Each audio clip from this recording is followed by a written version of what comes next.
Hey, good evening, everyone. Yeah, I got the same crap at Spangler. And I'd like to call to order the regular city council meeting of Monday, November 15th, 2021. It is currently 8:03 p.m. If you would everyone please join me in the Pledge of Allegiance. I pledge allegiance to the flag of the United States of America and to the republic for which it stands, one nation, under God, indivisible, with liberty and justice for all. Madam City Clerk, for the record, would you state whether we have a quorum? Yes, we do have a quorum. We have Councilmember Esteve and Councilmember Wolfley in chambers, and yourself and Councilmember Harrison virtually. Okay, great. Thank you. All right, at this time, are there any agenda additions, deletions, or amendments? Hearing none, we will move to citizen participation. City Clerk, are there any city citizen participation this evening? We received no comments, and there is no one signed up to speak. Okay, thank you very much.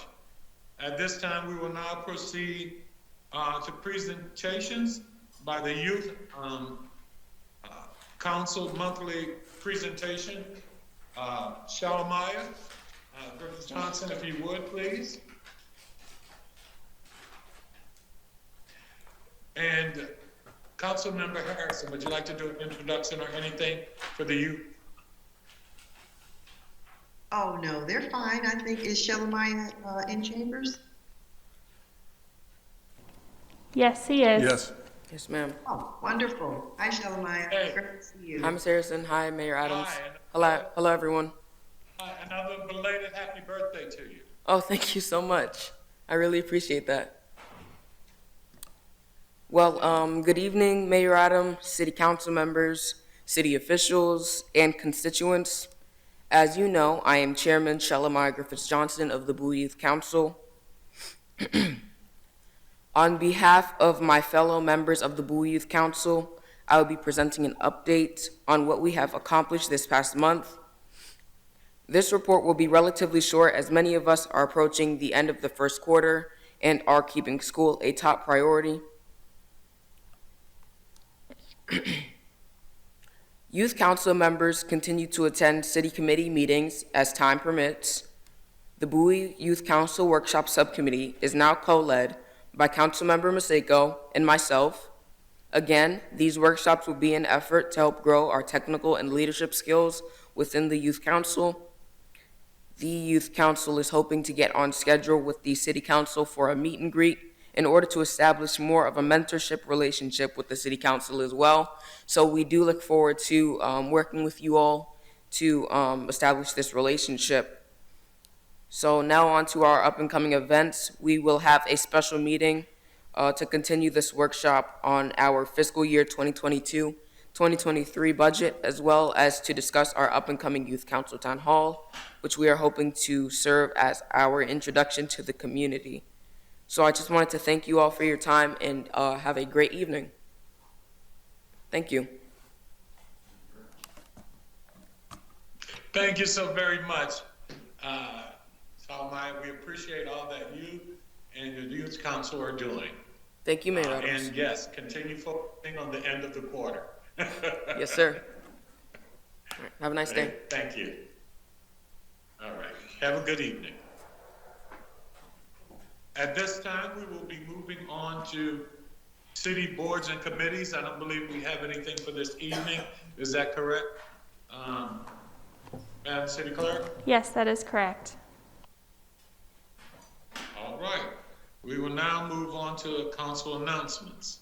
I think I would take the privilege of congratulating the green team and all of those who supported the 5K run. Celebrating our veterans. Thank you so very much. Councilmember Harrison and city manager and the entire city staff, all that you did and participated, and anybody I may be missing. I just want to say, from what I saw, it was a great event, a great turnout, and I will give Maddie again an applause for what you did in helping to put that together as well. And and that's what I'd like to say. And thank you again. And Councilmember Harrison, was there anything you wanted to add?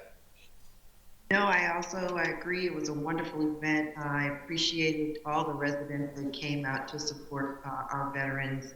And I just think it was a beautiful day. So I look forward to participating each year. So thank you so much to city staff and Maddie for putting that together. It's always wonderful. Thank you. Great. Any other council members with any announcement?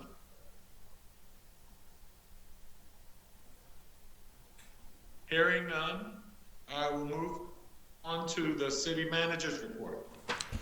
Good evening, Mr. Mayor, City Council, and residents and out there in TV land. The numbers for the 5K are preliminary numbers, are more than 350 people participated in that event. Residents from the city and a lot of veterans from the Army, Navy, Air Force, Marines, and even the Coast Guard were out there. It was a great event, and I take complete responsibility for the weather. Thank you very much. On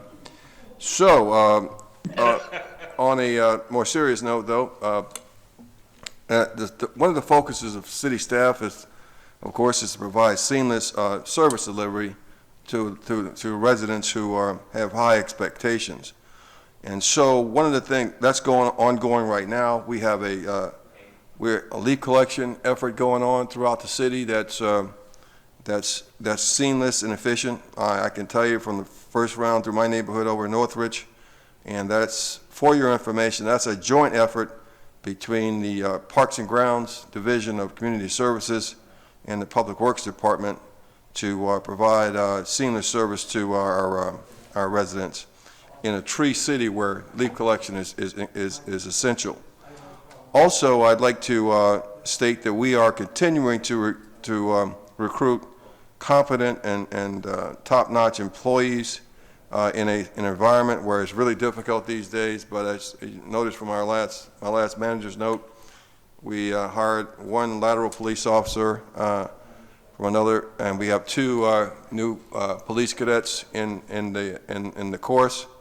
And so as we work on that, and of course we're looking to replace our standing supervisor of the Streets Division, and we are also looking to replace our project officers. And like I said, it's really difficult these days, but our HR department is doing a good job in getting us good people. Thank you very much.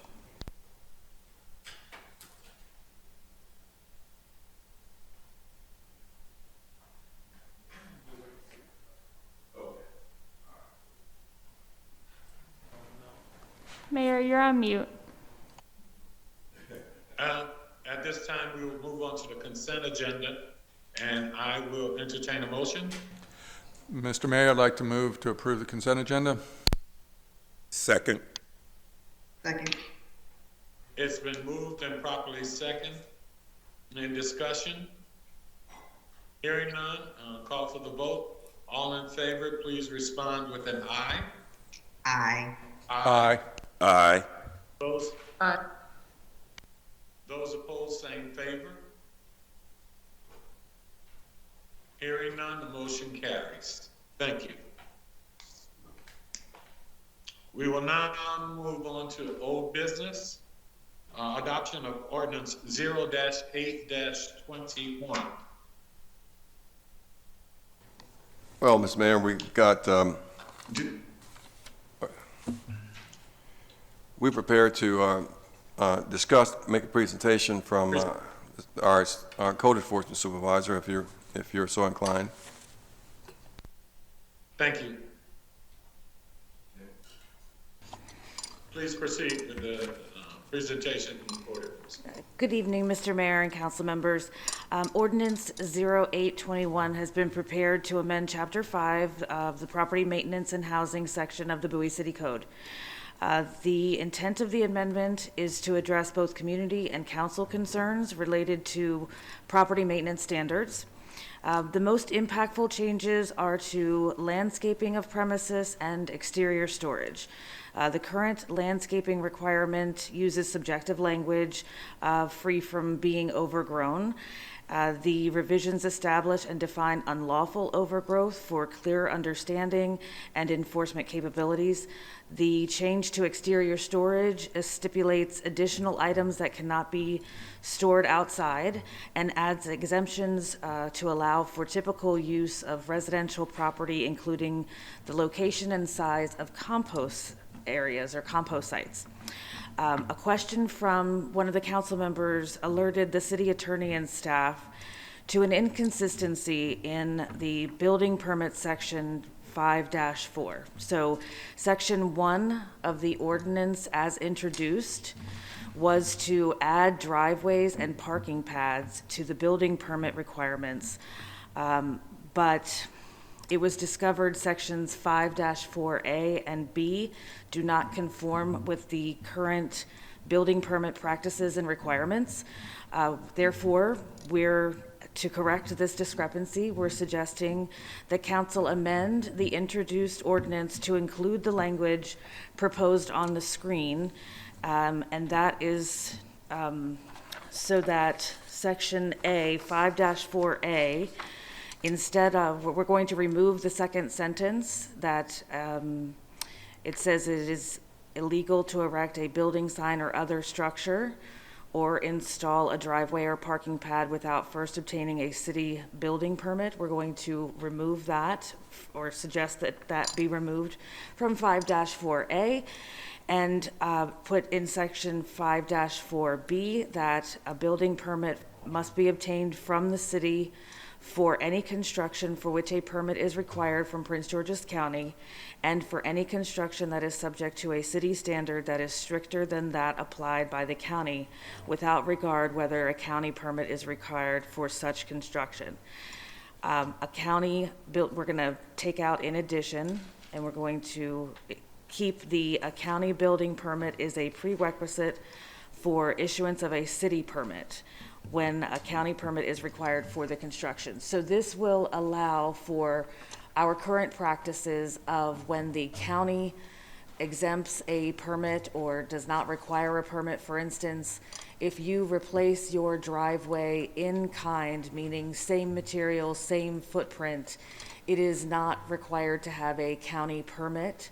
And so this would address the driveway and parking pad situation that we were trying to put in the ordinance to begin with. So this is the suggestion that we're making to amend the amendment to so again, this change would correspond with the current practices of a city building permit is required for any work that requires a county permit, and we are requesting your approval.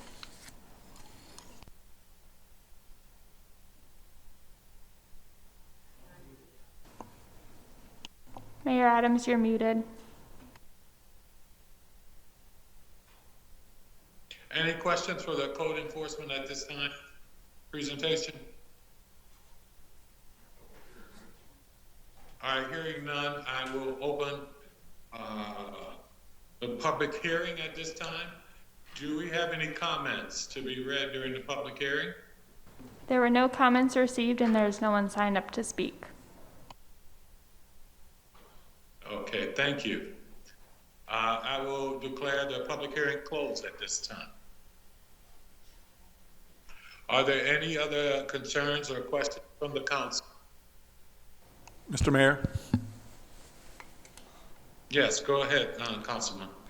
First of all, I'd like to extend my gratitude to staff for all the hard work in moving this forward. I know I've been a big advocate for updating these for some time, and you guys have diligently worked at that, and I know that there's more still to come on some other areas of the code too, so thank you very much. I think the changes here on the driveway solve all of my questions and concerns, so thank you very much as well. And I want to reiterate how important this is. We get so many should we say, constituent concerns that are raised about questionable properties. And as property owners, we do have a responsibility for maintaining our property in a manner consistent with what type of neighborhood we would like to live in. And that means keeping things looking nice and fit and trim and spit and polish and all that sort of thing. So very much appreciate the efforts in this area, and look forward to seeing the further work on this as well. So thank you very much. And I would say that I'd like to ask staff and what point, or I should ask staff, at what point we think it best to pursue some sort of educational campaign to refresh and remind people of existing unchanged components, as well as the modifications that are made with regard to code to the population at large, so that people are aware of the code more clearly, understand what it means and what they're responsible for. So it is part of our budget objectives for outreach every year, and we try to attend HOA meetings and get the word out that way. We hope to do another town hall like we did last year. That was very successful. Doing the virtual and in-person hopefully will have a few more people to be able to attend and learn. Courtesy notices as well, and trying to work with communications to get the word out that there's the standard is high here in Bowie, and we want to keep it that way. And so certainly we're going to be doing that outreach with communications as well. If you guys have any suggestions on anything else that we could do, we're open to hear those. Okay. Excellent. Thank you very much. I do greatly appreciate it. Thank you. Thank you, Councilman. Any other council members with any other questions at this time? Hearing none, I will entertain a motion to adopt ordinance 0-8-21. Mr. Mayor, I'd like to move to approve ordinance 0-8-21 as recommended with changes, or excuse me, with the recommended changes from staff from this evening's discussion. And I second that. Second. It's been moved and properly second. At this time, any further discussion? Hearing none, I'll call for the vote. All in favor of approval of ordinance 0-8-21, respond with an aye. Aye. Aye. All opposed, same favor. Hearing none, the motion carries. Again, thank you, staff, and thank you for all the work you put into this. We will now have a discussion on the voting center in Bowie for the 2022 elections. And I think we have Ms. Mary Ann McGavero from the Prince George's County Board of Elections, who will brief the city council. Staff, was there any additional introductions or comments needed to be made at this time? No, Mr. Mayor, we'll wait till this lady's finished with her presentation and talk Sounds about good. it. All right. Hey, thank you for being here this evening, and please go right ahead.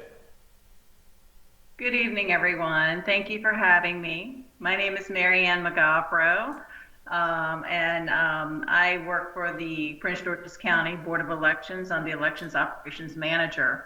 I just wanted to take the opportunity to brief you on where we are with our search for an early voting center for Bowie. As everyone knows, we've used the gymnasium for a long time, and we have worked with the city staff to try to identify an alternate location, as we were asked to do last time. However, we've exhausted our search and haven't really found a suitable alternative. I'm happy to review all the options that we have researched and why we do not feel that they'll work. But I think we've gotten down to either the Bowie Community Center, removing it from Bowie, which we don't want to do, in lieu of the gymnasium. There just really isn't a good of solution as the gymnasium works for everyone. The community center is significantly smaller. It has parking issues, traffic considerations. There will be significant lines, of course, because this center in Bowie was the second most highly trafficked polling facility in the state. So those significant lines are expected to spill into the tiny foyer of Bowie Community Center and outside, which could possibly be a problem for, weather conditions for the citizens of Bowie. I do want to say that I have been almost a lifelong resident of Bowie, so that I am familiar with the area and what kind of offerings that were available. And I did my best to try to find something else, but I really don't think we have a better solution than the gymnasium. We did look at the Sears building, the Comfort Inn, the Marriott Courtyard, Bay Sox Stadium, Bowie Ice Rink, Knights of Columbus, Bowie State University, Florian Hall, South Bowie Community Center. So like I said, I'm very happy to go over why those don't work. And like I said, Bowie Gymnasium is still the best alternative. However, if we need to, we will resort to probably using the Bowie Community Center if we keep it in Bowie.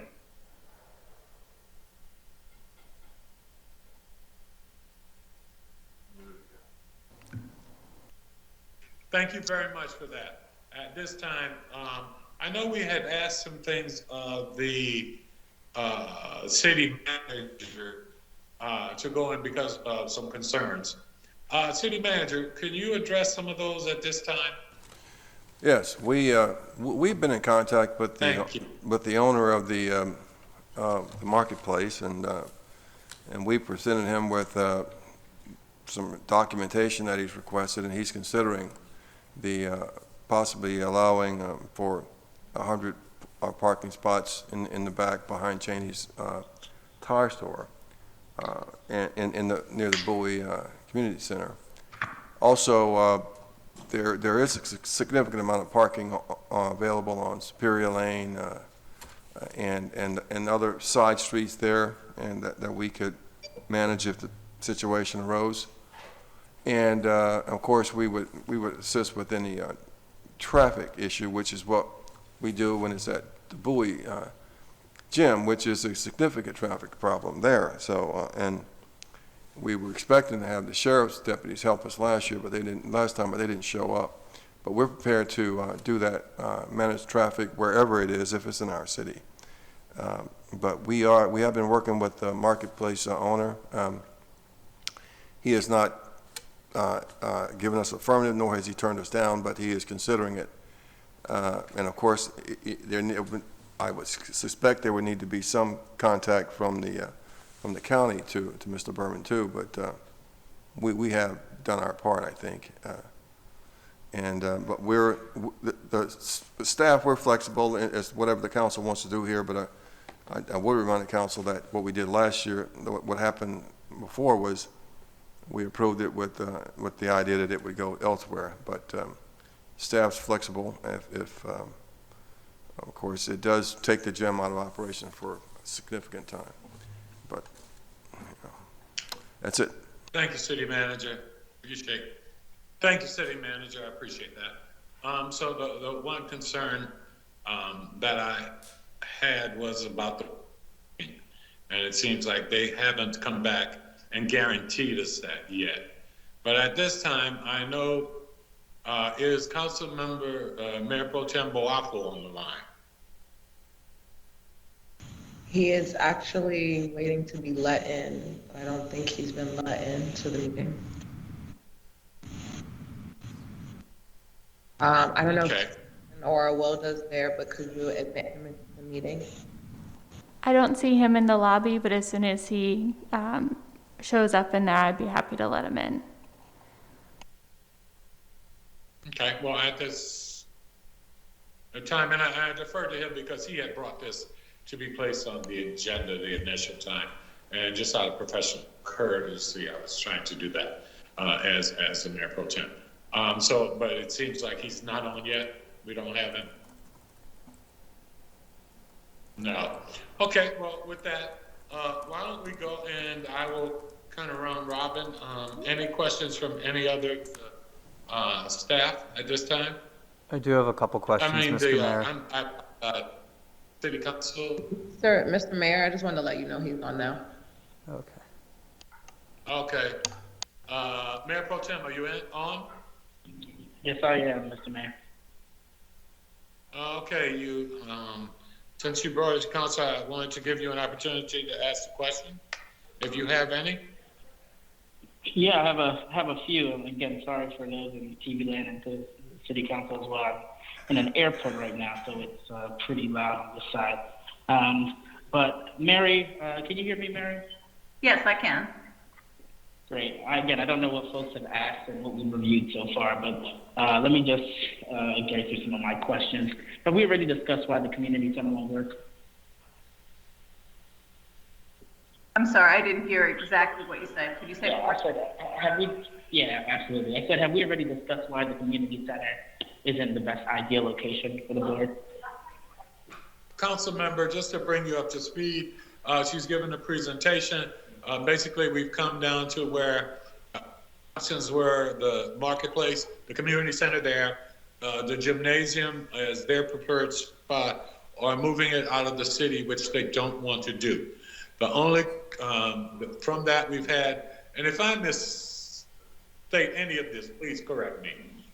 From the city manager pointed out that they have done their due diligence in talking with Marketplace, and they've given them something to look at. They have not given a response as of yet. The city did say that there was street parking available on side streets, and they can manage that as well. But that they would be willing to do, of course, whatever council would do, and they would be able to manage it. I think, and that kind of sums it up. Is that I'm looking for a nod from people. Okay, good. So that's where we are. Now, go ahead, Mr. Hotel. Great. Thank you so much, Mr. Mayor. One question I would want to ask Mary, if you haven't already addressed it in your presentation, is what is the timeline we're looking at exactly here, right? I know we've been talking about this for months and going back and forth with you guys, but when does it become final that we can't actually participate in having a voting ceremony? The end of this month. All right, well, if folks are comfortable, look, I mean, we've had this discussion for a couple of months. I'm willing to go with the experts say, and I think the preferred center is actually the gymnasium, then I think we should go with that. So, Mr. Mayor, if I may make a motion.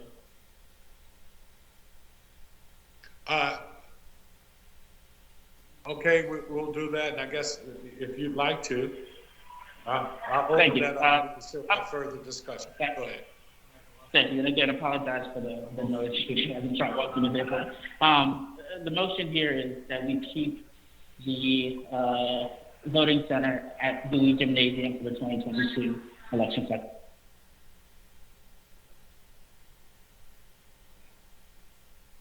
It's been moved.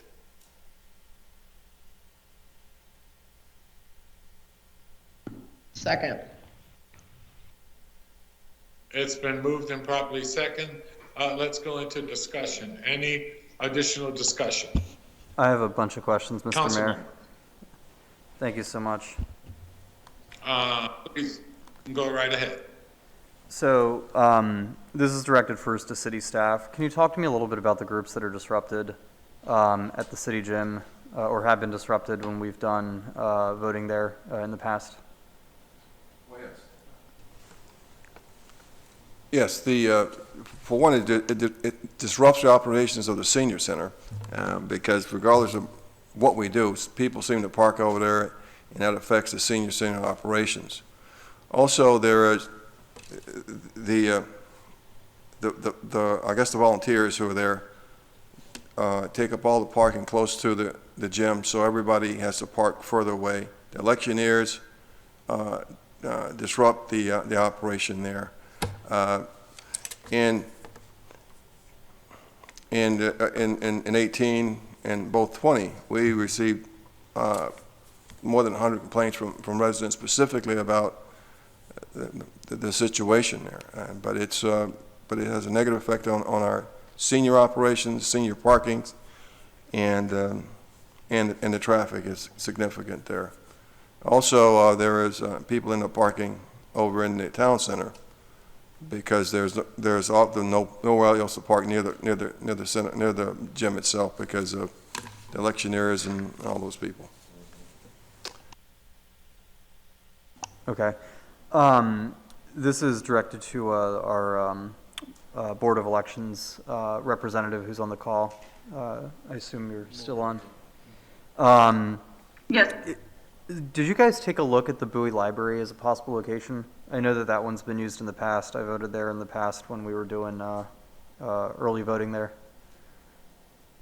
Sure. The library has been reconfigured or renovated since we used it last, but we had significant problems when we used it because it's in between the high school and the pool. BSR, there is a lot of traffic there. Early voting is a unique animal where really only a park and planning type facility, a gymnasium, is ideally suited because you're 8 days, you're over a Sunday, so church generally doesn't work. Schools don't generally work because school's in session, it's disruptive. So the library was really bad for us. We had a ton of complaints about that. The parking really was not anything that was worthwhile. I went to Bowie High School, so I can say that, the parking situation there has always been bad between the high school and the library. But you sandwich that in between the pool during, summer, which we're expecting a summer primary, that's going to be a major issue. And I'm not aware of any large room that the library has any longer that would be suitable for us to hold an early voting election. Last time during the general election, during COVID time, when not as many voters came out, we had over 15,000 voters. Back in 16, we had almost 37,000. So it's a significant amount of people that are going to be coming through this center. We really need a large facility, a large amount of parking, large square footage. The Bowie Gymnasium is almost 19,000 square feet. South Bowie Community Center is not even 7,000. The Bowie Community Center is only 7,600 for the gymnasium.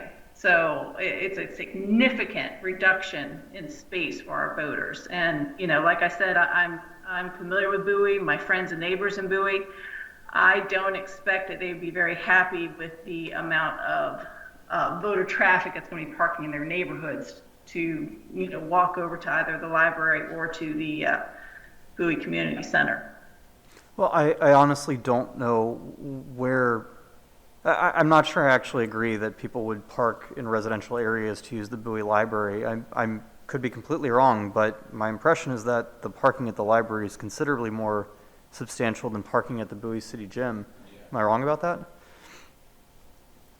The Bowie City Gym doesn't actually own any of the parking. We found out that none of the parking is actually the community center's parking. So it would be all the parking would be from the mall or the neighborhood. For the Bowie City Gym? No, I'm sorry, for the Bowie Community Center. I'm sorry, your question was regarding the Bowie Community Center or the gym? No, the Bowie Library. Okay, the library people generally like to park outside of that parking lot because it's difficult to get in and out with that parking lot and then the traffic from the high school and the pool. And the library itself. It's harder to get in and out of the library. I'm sorry? The pool parking's on the other side. I don't know a whole lot of people who go to BSR who park at the library because they have to walk all the way around that fence. And I'm not, again, I use all these facilities. I'm not sure I follow at all how the parking at the library is somehow worse than the parking at the gym. And I do know that the library does have a large meeting room downstairs. It's ADA accessible in the back. A number of our elected leaders have had large gatherings there. I mean, I would hope that you guys at least take a close look at the library, because our challenge is that every election cycle we keep doing this, where it's pretty please, let us use the gym one last time, we'll find an alternative, because the amount of complaints that we get when the gym is used is nuts. And honestly, I mean, it's great that more people are voting early. We're all about that.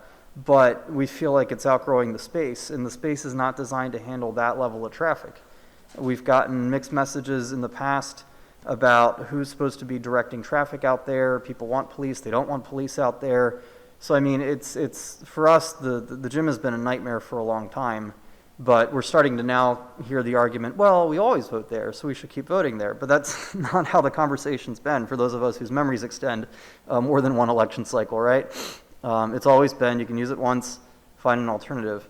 So I'd really, really, really hope we could find something else, because the disruption at the gym is really substantial. And the staff time that we still have to invest to deal with, you know, just the sheer number of people who go in and out of there and all the challenges associated with that is pretty considerable. I'm happy to defer to my colleagues if they have any additional questions. Mr. Mayor?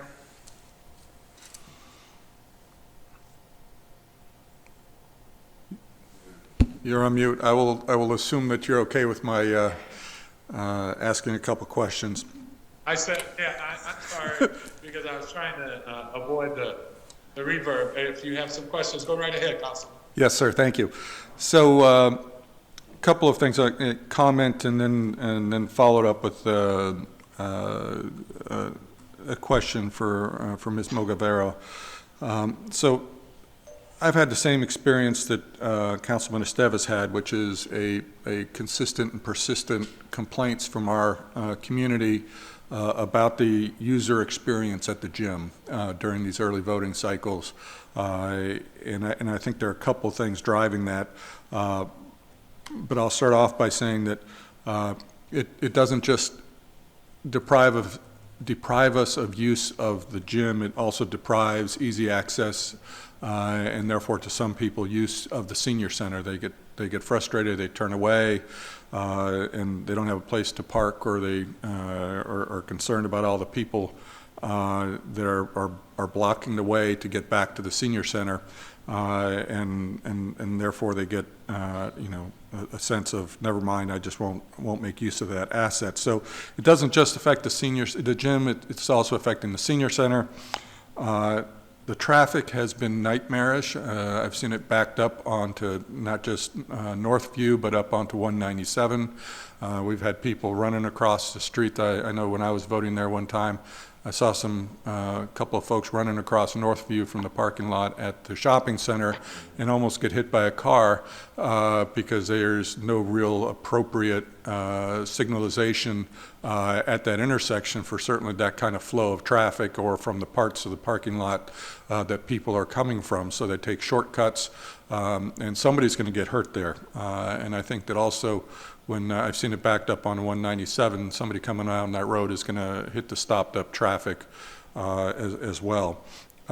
So we've had long lines. We've had lines that have stretched outside the city gym. We rarely have people waiting inside the gym. It's almost always a scenario where people line up and they go pretty quickly right out the door. And then in one instance, it was all the way over, the actual voting line was all the way over to the senior center parking lot. And I've experienced that as well. And then people come and they say, well, what kind of an effort is this? And I got to tell you, it's not a very good solution for our voters. And I think they deserve better. We all deserve better. And I think that we need to find some better solutions. So, Ms. Mogavera, a couple of questions for you. What is being done to increase the number of early voting centers so that there's not such a stress and strain on the number of on the facilities that exist currently? So we are increasing our centers to 13 early voting centers for this election cycle. That's 2 additional. But I'm happy to report that, if we have long lines, there is a high voter turnout. Bowie residents are voting, and that's a wonderful thing. I think that's something that the city of Bowie should be very proud of. And as far as the inconvenience that the election poses to the gymnasium, it is an inconvenience for every center that we use. Every park and planning center, every school, every church, everyone is inconvenienced in some way for democracy. That's what we're here to support. So, we're not going to have a perfect solution. I think everybody's aware of that. I'm just here to present to you what I feel is the best solution. And I don't think any of the other scenarios would be. I think you're going to get complaints. Now, I was identified as the person to call. I was asked for somebody, a member of my team, to be a contact person for complaints. Use me. Please give them my number. I didn't get any complaints about the Bowie Gymnasium. So I'm not sure where this is coming from. I'm sure you probably have your complaints, but I didn't get anything. And I was asked for a contact person to direct those complaints to. So I'm a little bit surprised. Okay. Well, I Thank you. can Any assure other you, questions, Council? yeah, I can assure you the complaints are there. If we have additional voting centers coming online, are there going to be more in our area? No, I don't think that would be fair to everybody else if we put more in Bowie than everywhere else in the county. Well, I just heard earlier how this was the most heavily utilized voting center, and it sounds to me like that means that we are underserving folks in this area, and we ought to have more voting centers in this area to help mitigate the impact on these voting centers. So if we had both a voting center in the South Bowie Community Center and the Bowie Community Center, that would be, or at the Bowie Library, which served well on occasions past, it would seem to me that that would be the best way to serve the greatest majority of people by providing better service, more distributed geographically, and an opportunity to provide a better user experience with less impact on both the surrounding community as well as the facilities that are being used. Well, I'm not so certain that I agree with that, as far as more is not always better. But like I said, we have to be fair and spread these centers over the entire county. Early voting centers are open 8 days. It's a very significant amount of time in addition to the election day sites, which Bowie has plenty of. So I'm hoping that we can continue to be, successful with our high voter turnout in Bowie and be leaders in the county. Well, I would, what is driving the limits on the number of early voting centers? The limits, it's not really a limit. We're actually over the minimum requirement of what we're supposed to have. So like I said, we've added 2 additional sites this election cycle. So that was not actually my call as to how many centers we would have, but we have over the minimum. But I think it all goes back to the same issue, which is ultimately we have an inadequate number of voting centers causing our voting center to be oversubscribed, if you will. And it sounds to me like we need to be doing more towards improving that through additional facilities in this area serving this part of the county. If it's the most heavily utilized, I'm not sure why the rest of the county needs additional spots if the most heavily utilized is being, so problematic. Thank you. Okay. Respectfully, I disagree with that. Okay. Thank you. Any other council members with any questions? Yes, Mr. Mayor. At this time. Yes, Mr. Mayor. Councilman Gardner, go right ahead. Yes, thank you, Mr. Mayor. And I want to thank Mrs. Margovero for coming out. And definitely, I understand your frustration in trying to find a voting center for early voting here in Bowie, and we definitely want to be certain that our neighbors as well as residents are able to vote. Voter suppression is something that I know factually none of my colleagues here are working to make occur. Now, what I was going to ask, I understand our city manager just stated that he and staff have been in contact with Marketplace, the owners of Marketplace, for use of the Bowie Community Center. And Mrs. Magavero, would that location work? I mean, I'm hearing that we've made options available, but I'm not hearing why these locations would not work. And I also heard you say, too, that you were looking at the Sears building here at the Bowie Town Center.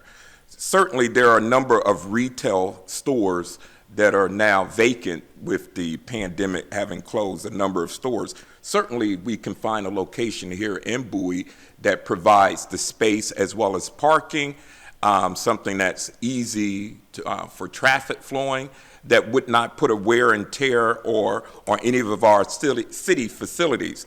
What I'm hearing from my colleagues is that, and I totally agree with them, with the opening of everything here, with the pandemic and we not being able to provide city services such as our gymnasium and our other recreational facilities in the past summers due to the pandemic, we would very much so like to be able to start providing those services to our neighbors again. So I would really like very much for you to work with our staff to maybe finding one of the empty retail locations here within the city of Bowie, i.e. the Sears building, the former Party City location in the rear of the Bowie Town Center, as well as one of the locations that the city manager had mentioned over at the Bowie Community Center, that in the parking where the Bermans that own the Marketplace stated that they would make 100 parking spaces available. I think we would definitely want to explore some of those avenues prior to actually sticking a pin in saying, hey, we're going to hand over the Bowie Gymnasium, because we do have a number of neighbors who like the use of the Bowie Gymnasium, and during those time periods of early voting, it's impossible for them to use that facility. So I would employ you working a little closer with our city staff and finding another location, because there's lots of real estate and lots of places here in Bowie to do this. And there are a number of retailers and management groups that would very much so want to see their shopping centers being used for voting.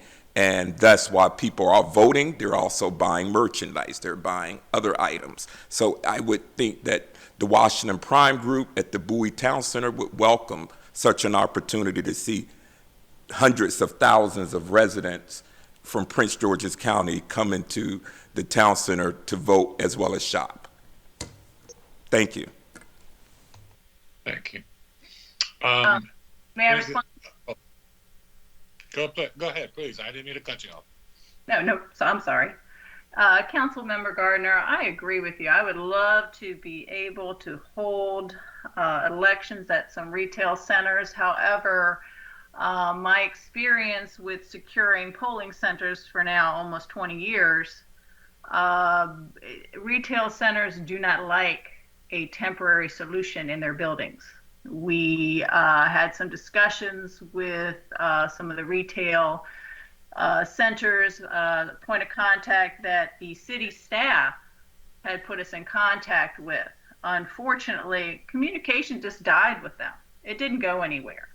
I believe it was Spirit of Halloween had moved in to the Sears building, and we didn't get any further with that. We kept trying to get further with that because that would be a more ideal solution. However, it doesn't work. We went to the Comfort Inn, the Courtyard Marriott, Bay Sox Stadium, Ice Rink, Knights of Columbus, Bowie State, Florian Hall, which is now Royal Ballroom. These centers, they're not really interested, or they're like, for instance, the Comfort Inn is just way too expensive. It's astronomical. That's something that we can't use. that was something that I figured maybe we could make a solution to use, but we just can't. So yes, I would love to bring more business to the retail centers of Bowie, but we just weren't able to get there with the partners that you have for us to speak with. Okay, well, I'm Thank going to you. say this. Any other questions? Yes, Mr. Mayor. I have a relationship with Washington Prime Group. I'm going to take a personal swing at this and reach out to them and seeing if I could be helpful. Also, we have a representative team in the audience tonight from St. John's Properties. Maybe we could ask city staff to working and maybe reaching out to St. John's Properties. Sorry, guys, for putting on the spot, but I know how community activists, community involved you guys are. Perhaps Melford could be a destination for Prince George's County early voting. You have a lot of flex office buildings that are vacant over there. Put up some voter centers, maybe have some cars going in and out, city police or maybe directors. I don't know. We could definitely take a swing on a number of things and come back, because it is imperative that we do provide early voting, and we do not want our residents to feel as though we are in any way, shape, or form supporting any methods to suppress the vote. So voting is very important, and do know that our residents here in Bowie are definitely involved in exercising their franchise, and we want to give them as much support to being able to do that as possible. So, and Mrs. McGavro, yes. If you would continue to work with city staff, and maybe city staff could reach out to some more of our retailers, but I'm going to take a personal swing at reaching out to the Washington Prime Group for the Sears building. And if you can, just reach back out to city staff. They'll give you my contact information, and we can communicate going forward directly. Thank you, Councilman. Thank you, Mr. Mayor. I believe I see, all righty, I think I see Council Member Harrison's hands up. Council Member, go right ahead. Thank you, Mr. Mayor. I just have a brief question. And I wanted to find out, I guess, from city staff and also Ms. Magavero about the Bowie Community Center back in 2014. And if you had any data on that, and if it worked or what didn't work with that when we had voting there in 2014. So we had a significantly smaller turnout, but parking is definitely an issue. I do foresee there being an issue with our electioneering there as well, because the candidates are going to need an area where they can, get some publicity and be available to the voters, but not interfere with the traffic flow. I do foresee that's going to be an issue. As far as any other data goes, I just know it was too small. Okay, too small inside? Both inside and outside, parking as well. So if we alleviated the parking at the community center, then what other issue would you have? The square footage inside is about a third of what the gymnasium is. They were talking about 6,600 square feet versus almost 19,000 square feet. And those are our measurements, not your measurements, because I think you guys have a little bit different. I think you guys actually think it's actually larger. So inside, with the amount of equipment that is necessary, the lines, the COVID spacing that we are going to want to enforce to make sure everybody is as safe as possible, that puts people out in the hallways and outside in that size building. And wouldn't it do the same thing at the gym? No, that's a tremendous space that is well utilized. We were featured on YouTube. One of the news stations did a story on how well run the early voting is at the Bowie Gymnasium. It was featured as one of the ideal locations.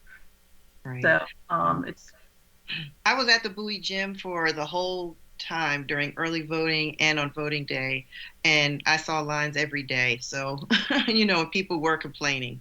I'm not saying that you guys didn't do a great job, because you always do, but I just want to just say that I think it's going to be that way anywhere we go. And unfortunately, we don't have a large enough space to accommodate everyone. The Bowie gym is a great place to have it. However, it does kind of, impede a lot of things that we want to do at the gym and at the senior center, unfortunately. The Bowie Community Center is a little bit smaller, but it might be workable if we could get some more parking spaces. So I just, this is a very tough one, because I definitely want to make this work for both parties and make sure, and especially for our residents when they come out to vote. Al, Mr. City Manager, what did you all find when we used the Bowie Community Center in 2014? Well, I was a federal employee back then, but I did vote there. And so I went over there, and we parked in front of the pet shop, fought our way through the electioneering, and voted without issue. And then went back over there and went on home, and my wife and I. And it wasn't an issue. And if there had been some parking restrictions in front of the pet shop, which did not exist at the time, we would have simply parked on the street and walked around the block. But it worked for me as a voter and a federal employee, which I am no longer. Thank you. Well, and also to that end, if Mr. Berman is not amenable to allowing us the use of parking, then that definitely wouldn't be a good place for us to go. Would you agree? That would be a hindrance, yes. Yeah. Okay. You've answered my questions. Thank you. Thank you very much. Thank you, council member. Any other council members? Hey, Mr. Mayor. Yes. Councilwoman Ndamamadu. Thanks, Mr. Mayor. Thank you so much for coming out to speak with us tonight. It's very much appreciated. My question is more so directed towards staff. Should we essentially change the voting center for the 2022 elections? Are we looking at providing more support for seniors to be able to go to wherever that relocation would be, to support them being able to vote in early voting? Like, what are our plans around that if we are very adamant on moving it? Well, if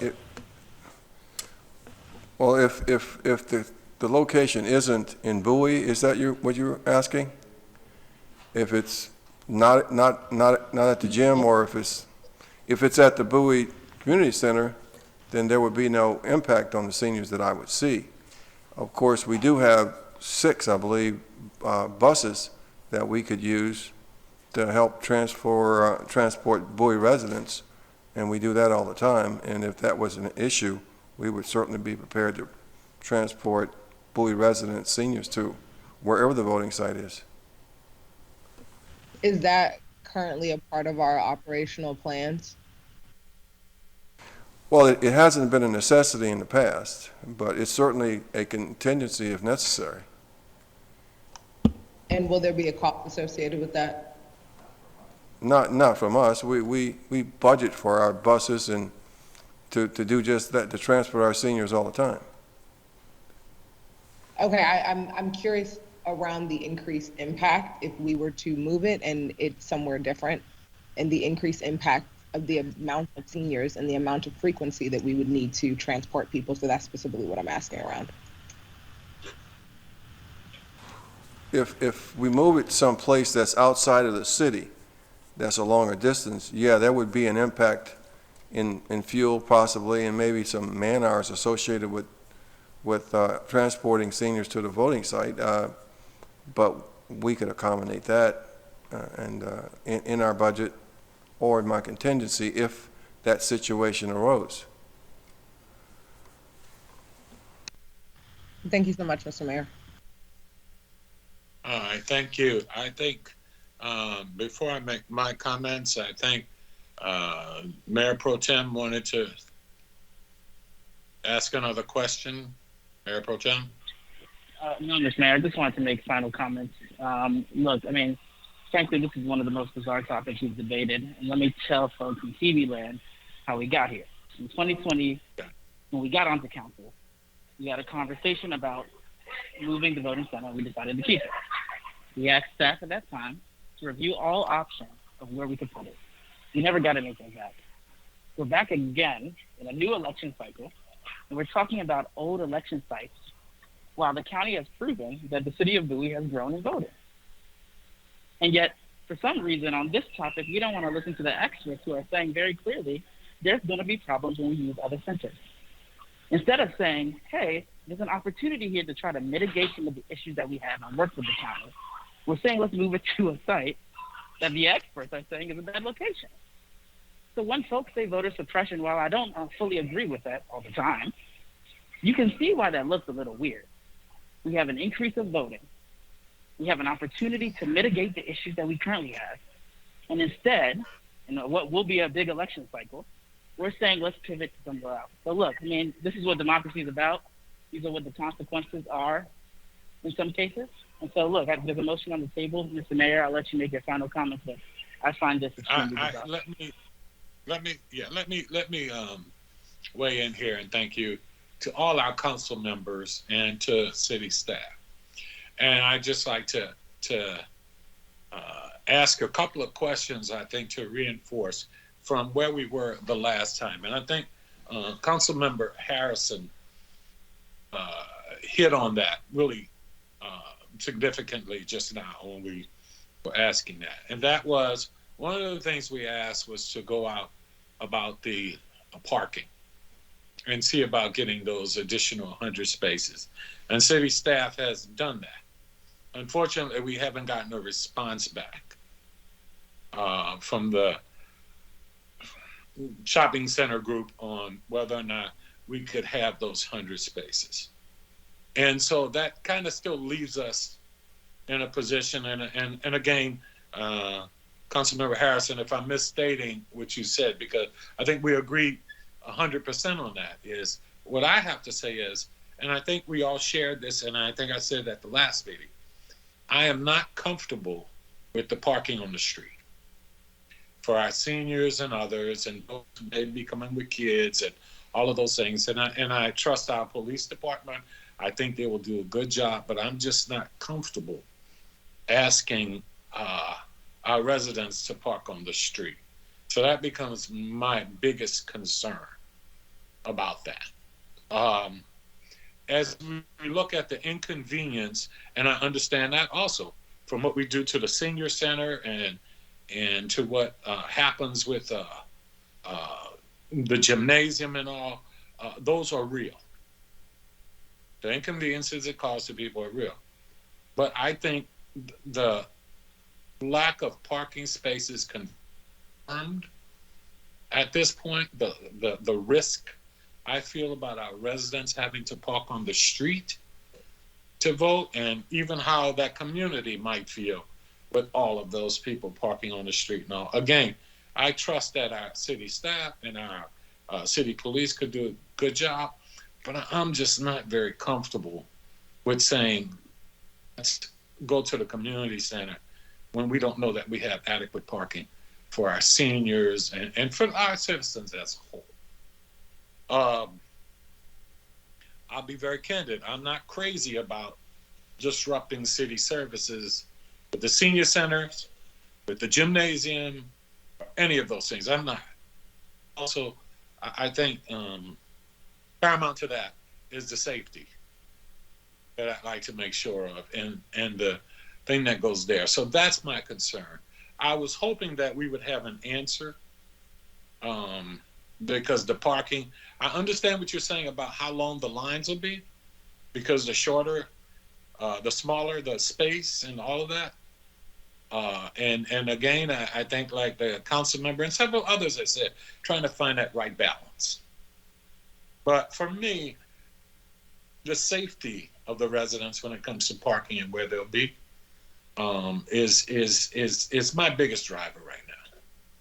And since I don't have a commitment, which we were trying to get from, and I'm sure the city staff is still trying to get, to do that, to have additional 100 spaces so we don't end up on the street. That becomes my biggest concern. I know we're talking about, I know we have motions out there. My question is still, I don't want to vote something down or vote something and take a negative vote in any way, shape, or form regarding our ability to support our residents if we don't have all the answers. And I'm feeling like we still don't have all the answers. And I may be wrong there. So having said that I understand. Go ahead, Mayor Pro Tem. I mean, look, we have a deadline of December, which is why we've had this conversation for the last 6 months, frankly. So we really don't have another opportunity here, right? If members feel like they want to vote that down, that's everyone's personal choice and who they represent. We know that. So I think we move forward. Mayor Pro Tem. Yeah, I get what you're saying, Mayor Pro Tem, but what I'm saying is that I was just giving an example of my personal view on it and my personal feeling on that. And that is, I'm just not comfortable of not having it at the gym and not being sure that we have adequate parking at the community center is what I was saying. And that's just and it's about the safety of our residents and convenience. So having said that, I think hearing no further discussion, should we call for the vote? Yeah, Mr. Mayor, I request a roll call vote. Okay. I will go first, Madam City Clerk. Mayor. And because I don't have... I was gonna say, can we repeat the motion? The motion is to keep. Yeah, she said, can we repeat the motion? Sure, Councilwoman. The motion is to keep the gymnasium as a 2022 election voting center. And that's the motion that you second, correct? Okay. And we are now going to do a roll call vote. At this time, I would vote for maintaining it since we don't have a commitment on the parking spaces at the gymnasium. I vote aye. Councilmember Ndimamadu, Aye. Councilmember Harrison,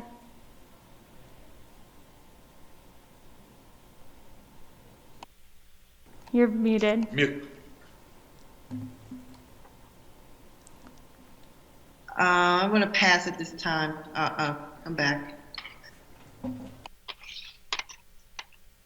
Mayor Pro Tem Boafo, Aye. Councilmember Estev, I'm really conflicted on this one. If the Board of Elections is willing to deal with the complaints, we can keep it at the Bowie City Gym. What I don't want to do is to be in a scenario where we're waiting until the last minute like we did last time to make a decision. So I'm going to say yay on this. Aye. Councilmember Wolfley, Nay. Councilmember Gardner, Regrettably, nay. that's 3 yeses. Mayor Adams, Councilmember Ndimamadu, and Councilmember Estev, and 4-3. Mayor Adams, Councilmember Ndimamadu. It's 4-2. We don't, did we go back to her? It's 4-2. 4-2. She said no. Because Councilmember Harrison asked that you come back to her. I apologize. That's 4-2 with Councilmember Harrison abstaining. She didn't abstain. She With said come passing. back to I her. apologize. It's okay. Councilmember. Yeah, I'm really conflicted on this because I feel like I'm going to have to say no, nay. With Councilmember Harrison voting nay, it's 4-3. In favor of In favor of the motion. Okay, so the motion carries. Hey, thank you, everyone. And I would ask that the Board of Elections truly reach out, as we've talked about before, helping us with any costs, with the parking and all those things that we talked about before, and providing the services to do that. I believe that is a part of what you will be doing to assist us there, correct? So you're talking about payment for the parking, is that what you're saying, or I'm talking about additional? providing additional personnel and other things to do that. We are happy to work with the city in any way that we need to. Okay, thank you. Thank you. Okay. All right. We will now be moving on to item C, which is the City of Bowie Pilot Workforce Training Program, QUORUM agreement. And I will turn it over, I believe, to City staff. Did they have any comments, or Yeah, Mr. Mayor. to council member and the, go ahead, city staff. Well, thank you, sir. The last time we talked about this subject, the council directed me to work with the city attorney in negotiation with QUORUM to come up with an agreement. During the course of those negotiations, some other issues came up that that we believe, in our professional opinion, would increase the cost.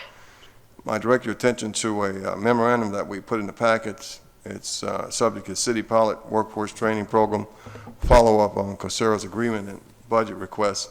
And I'd like to hand it over to Mr. Buggs to explain what occurred, and then we'll take it from there. Thank you, Jesse. Thank you. City manager. Thank you. Good evening. The city is preparing to enter into an agreement with QUORUM for the Pilot Workforce Training Program. To date, it's been assigned to my office because we have, over the past several years, conducted a workforce training program within the city. QUORUM's proposal to the city delineates roles and the expectations of the city and its staff. Some of these staff provided functions include, but are not limited to, the following. QUORUM will provide a partnership success manager who will work with the city's program manager. They'll provide an implementation manager who will work alongside the city's program manager. They will provide a skills transformation consultant who will work alongside the city's program management team. They will provide work with the city to build marketing assets, work with the city and its team to create a marketing program. They will also have some built-in messaging tools that will enable the city staff to directly communicate with participants in the workforce program. And they have this private platform of Bowie residents who will be paired with their private platform, administrative platform, that will be available to the Bowie city management team. QUORUM will also work alongside the city and its management team to identify unique employer needs of the city, Bowie city's residents, so that we can provide the appropriate content pathways to align with local requirements. And QUORUM's Partnership Success Manager will work with the City of Bowie's program manager to gather and analyze the data, and it will also provide training to the City of Bowie's program administrators.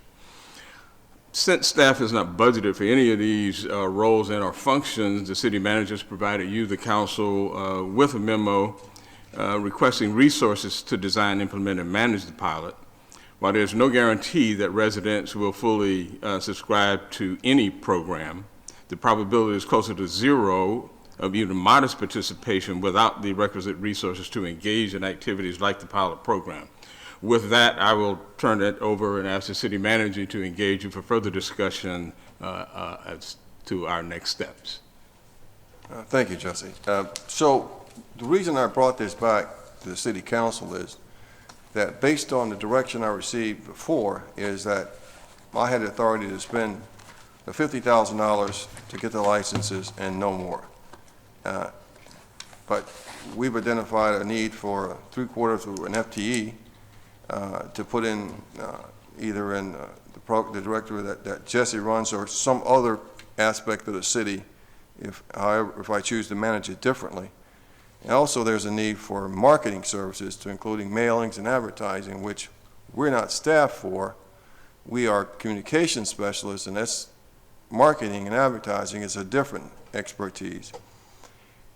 We here in the city of Bowie, we get our job done. We meet all our objectives. We have no underemployed or unemployed employees, so I could not sign this agreement with this obligation without bringing it back to you, for you to either provide more resources so that we, or modify the program to fit what our current capacity is. And even if you agree to give us the 3/4 of an FTE and the $50,000 or thereabouts for marketing, it would take at least 2 months to hire the right person to fill that position as a program manager type. And of course, it would take, using the proper acquisition process for the city, it would take us a month and a half or two to get a marketing firm to take on the requirements. So that's the situation. I cannot, even if I wanted to, sign this contract under these circumstances based on the direction I received. So, Mr. Mayor, I'm handing it back to you. You know, what does the council want us to do with this? And what course of action are you willing to, you want to take on this? We can manage this the way I just recommended. We could also push this into and reconsider this in the budget process for 2023 in a more deliberate fashion. But this is a policy decision for which I have no authority. Thank you. City Manager, Mr. Buggs, I'd like to thank you very much for your input and direction there. At this time, I'll open up for questions from the City Council. Any council members with any questions at this time or comments? Yes, Mr. Mayor. Please, Councilman Gardner, go right ahead. Yes, thank you, Mr. Mayor. I wanted to ask a few questions in regards to procedurally as well as the agreement.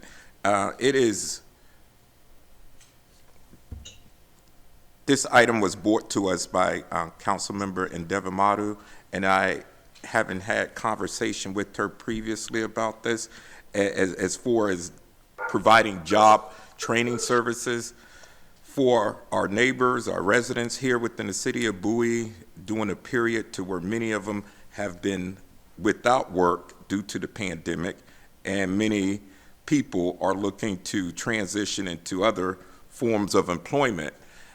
So this would definitely be an opportunity to assist with doing so. However, this would require us to go back into the budget, making adjustments. City manager mentioned to where we would have to hire 3/4 of a FTE plus marketing services in the amount of possibly $50K. And I know procedurally, correct me if I'm wrong, city manager or staff, someone, we would have to, the council would have to have 5 votes in order to push this through. I'm asking, not 4 typically, because it's pardon me, Madam Attorney. My question, what number of votes, what number of council members would you need?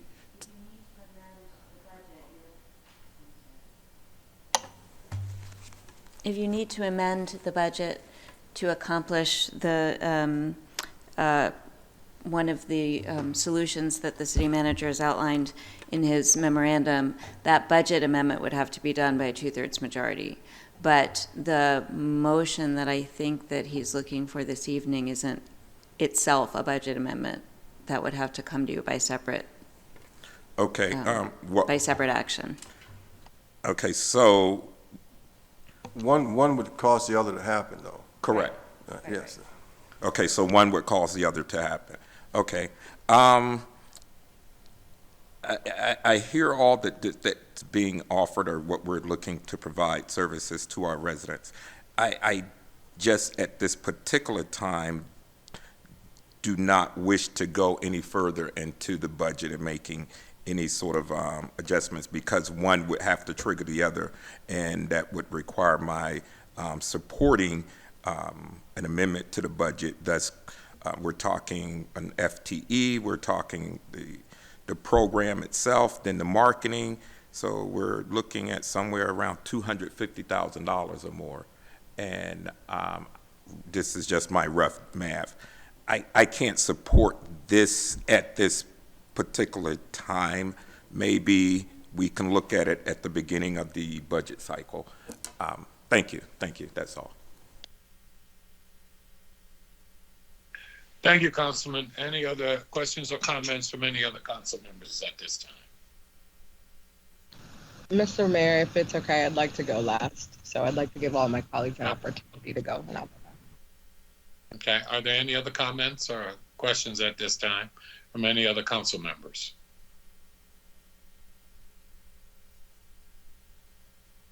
Hearing none, council member, why don't you go ahead? Okay, thank you, Mr. Mayor. First off, I just want to thank Mr. Buggs for laying out that update so eloquently and really updating us on where things are and where things stand and the challenge that you're having. So there are a couple of things that I'd like to point out and ask. And apologies that I'm so close to the screen. I am blind in my left eye, so I am reading from the screen, and so I just need to be a bit closer to be able to see. When we initially brought this project up a couple of months ago, our intent was to meet the community where they were. That being said, that was to provide people with opportunities to learn new skills so that they could either switch and change into new jobs according to the great reshuffle that we're seeing happen, and or get jobs for those who are unemployed. There are currently across the United States 7.42 million people unemployed right now. And I do think that this is very disappointing that we are unable to think outside of the box and find ways to provide this for the community. And I am very disappointed that things have become so antiquated that we just haven't been able to figure it out. The last time that we talked about this conversation, we had this discussion, staff was directed to essentially figure out a way that we could implement this and work with what we had and be able to provide this to the residents. Two things were supposed to happen. One was a conversation was supposed to happen with IT to figure out what part of this could be assisted through automation of what types of tools that we have available today. And the second part of that conversation was supposed to be a conversation with Employ Prince George's, specifically Walter, to see what areas and which ways he could help. Because if we go back to the first time this was brought up on the agenda, Walter sent in a letter and basically said Employ Prince George's would be able to be willing to help and or partner with us on this initiative. Neither of those two things happened. Secondly, Coursera then came back to us and then said, okay, we understand the constraints based off of the first meeting that we had with the city. Those constraints are, if you do not have the physical manpower to manually enroll people who are signing up into the program, we will provide you with that automation so that you can do that. So basically what they provided according to what we currently have with them that we would essentially need to sign if we went forward, was that if a person went to our website, they would embed a web page on our website, and when somebody is signing up for the program, it would automatically enroll them. So it does not physically require a person to have to do that manual labor because it's automated and it's included. So that takes away the physical constraint there. Secondly, on my next point, Mr. Buggs kind of laid out a couple of things. Coursera is providing a skills training consultant, a success manager, and pre-canned marketing assets, meaning that we do not need to develop or come up with any type of marketing asset. All we need to do is execute that. So based off of that point, I'm going to pull up the last budget that we just passed. In that budget, currently, we have under advertising, and I know we mentioned that we are not a marketing company, essentially, but we do have an advertising component under contractual services that are there. There is $39,200 for paid print advertising to publicize city services and event, including publication of Bowie Spotlight in the newspaper. If you go through this actual budget that we passed for the communications department, given that they wouldn't be creating any communications, given that they wouldn't be creating any marketing assets, I'm not sure I understand where the extra amount of allocated budget would be coming from that they would need to be able to advertise this program. What does advertising potentially look like? Perhaps maybe running Facebook ads. We've done that before. Perhaps putting this in the newspaper, perhaps sending it out in a newsletter that we already send out weekly, and perhaps all the council members including it in their weekly newspaper. That's enough for 300 licenses. If we have a city of, let's say hypothetically, if I'm running my numbers roughly, we have a city of about 50,000 people and we only have 300 slots. So if we're advertising it in those vehicles that are already existing, I don't see why we would need extra money to pay for extra advertising when we haven't even tried that.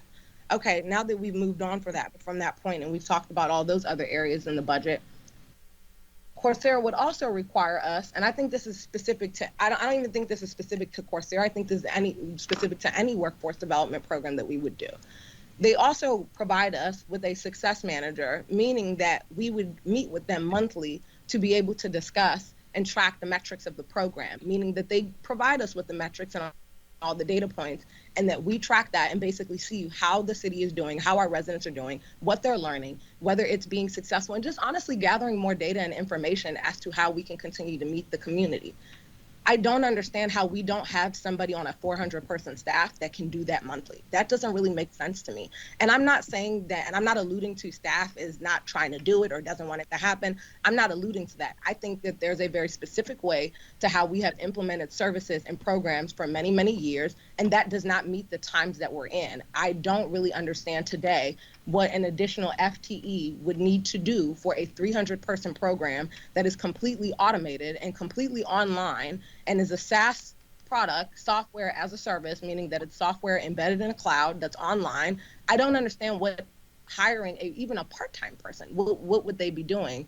Our responsibility when we initially set out to do this was not to meet with residents. It wasn't to force their hand into the program. It was to provide a service and give residents the opportunity to learn a new skill. So I think with all of the tools that we have today, I don't see how we're unable to do that if we haven't, one, reached out to Employ Prince George's and figured out what a partnership with them would look like, since we said we were going to do that and it didn't happen. According to this meeting, it still hasn't happened. And then speak with IT, but I mean, really, we don't need to do that because Coursera is providing us with the automation tools. So essentially, we don't really need, IT wouldn't need to really do anything besides just embedding a form on a website, which is pretty easy to do. It's not very labor intensive.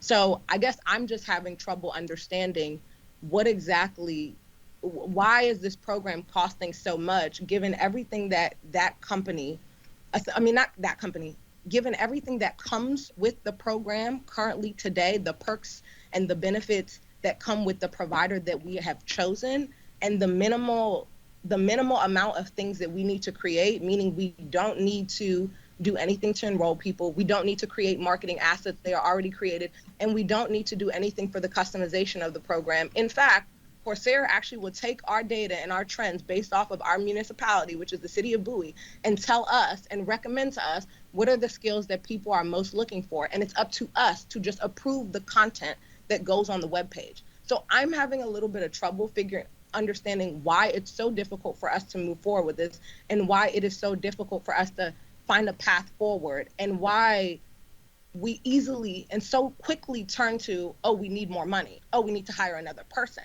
when we have a 400-person staff today. That's not making sense to me.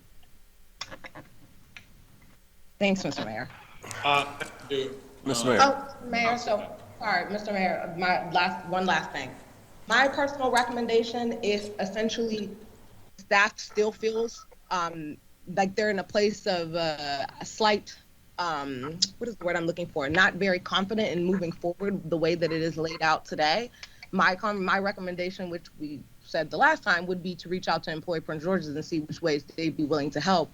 But honestly, I think all we need to do is take the marketing assets, tailor them to the city of Bowie by putting our logo on it, and marketing them through our existing avenues. So that would be my recommendation to move forward and kind of get this rolling. And then from there, see if we need to course correct, because it's a pilot program, and that's what a pilot program essentially is for. Okay, Councilmember Harrison. And I just want to piggyback on what Councilmember Ndebu Madu said. I can't speak for Walter, but I know since I used to work for Employ Prince George's, I can honestly say that they'd probably be willing to certainly assist us with marketing efforts. I mean, they put out every day there are flyers and information on workforce services and workforce development programs that they put out on Twitter, Instagram, Facebook every day. A few times a day. So I don't see where they, would have like I said, I'm not speaking for them, but I certainly think that we should ask if they could, provide that, certainly the marketing services for us. So I totally agree on that side of that piece. I would also want to know, what we would, I also would like to ask, in addition to what Councilmember Ndebu Madu asked, or should I say on top of what she asked, what the requirement for the FTE would be. Thank you all for those. Thank you all for those comments. Jesse Buggs again. Two things. One is I run a number of programs like this and deal with IT daily. So when I engage IT in a process, I'm generally in a position where I can define for them what role they're going to play. So they play multiple roles for my office across the 10 different programs that I run. And so they will play a role. I know there's a role for them to play. They have a lot of activities they're engaged in, but I don't like to engage them prematurely, and I know that they have a role to play in this activity.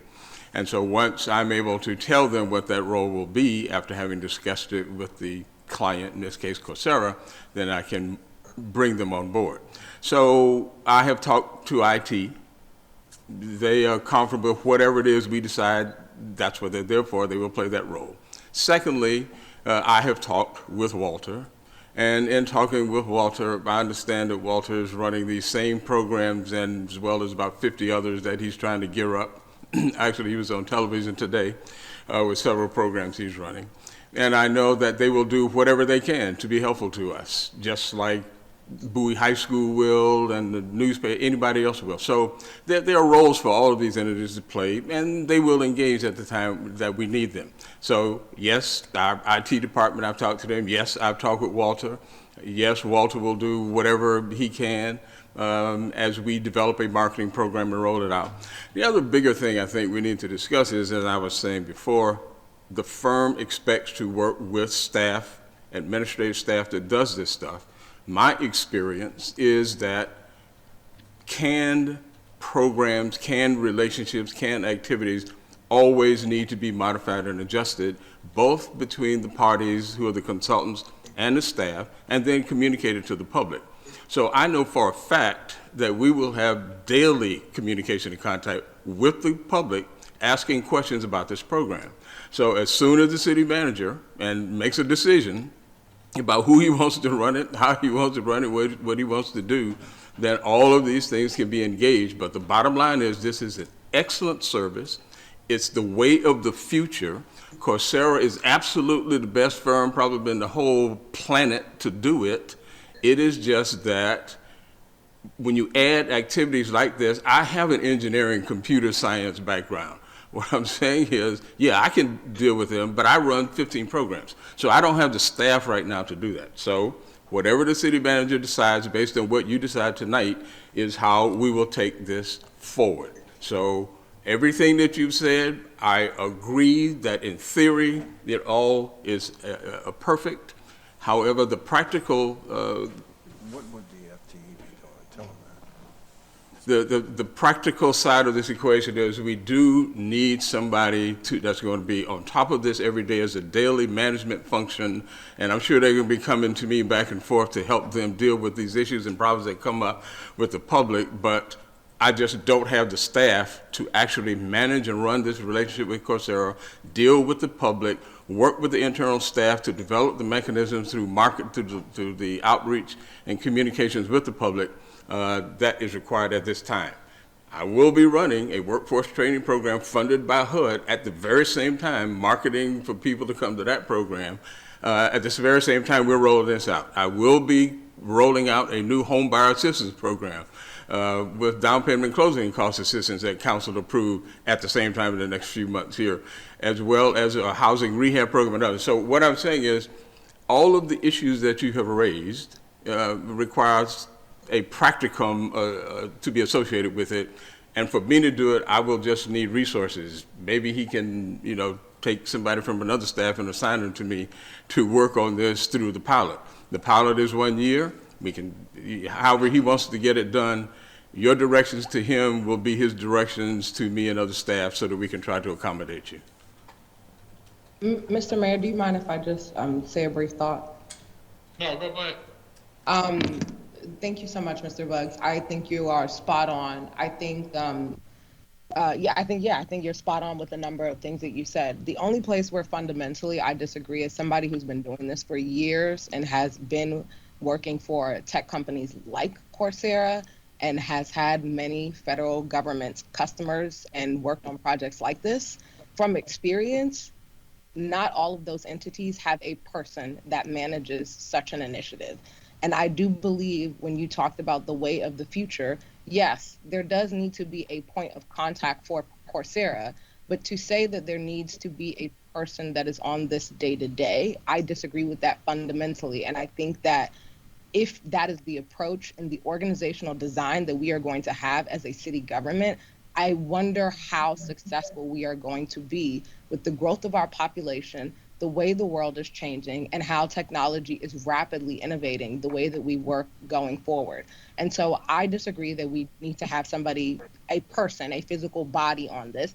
And I also think going back to, and this might be taking us, Mr. Mayor and my colleagues, into a broader conversation of organizational design as a city.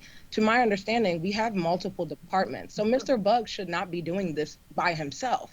We have a communications department for a reason. We have an IT department for a reason. We have all these other departments that essentially this should be a collaborative effort. And I don't know that I understand still, even after all of the thoughts that have been shared, what exactly would need to be done for marketing if the assets are already developed. All we need to do, literally, and I know this and I'm speaking from experience because I've done it for years. The only thing that we would need to do, because I was a customer success manager in my previous role, and essentially we would be working with a customer success manager, they would provide you with marketing assets. And the only thing that you would need to do is maybe if there's a word you want to tweak, they're all editable, and you would provide and put your logo on it. That's how they make it scale across multiple of their customers. So the only thing that we would be doing is putting that in our marketing avenues and providing it to our partners. Bowie State is down the street. Bowie High School is down the street. We have multiple seniors clubs. We have multiple PTA clubs. We have multiple vehicles and avenues of people that are already engaged in the community. So I don't see how it's very difficult for us to take pre-canned marketing assets, put our logo on it, and distribute it out to those vehicles the way that we already do with the marketing that we already do. I don't understand why we couldn't tackle onto that.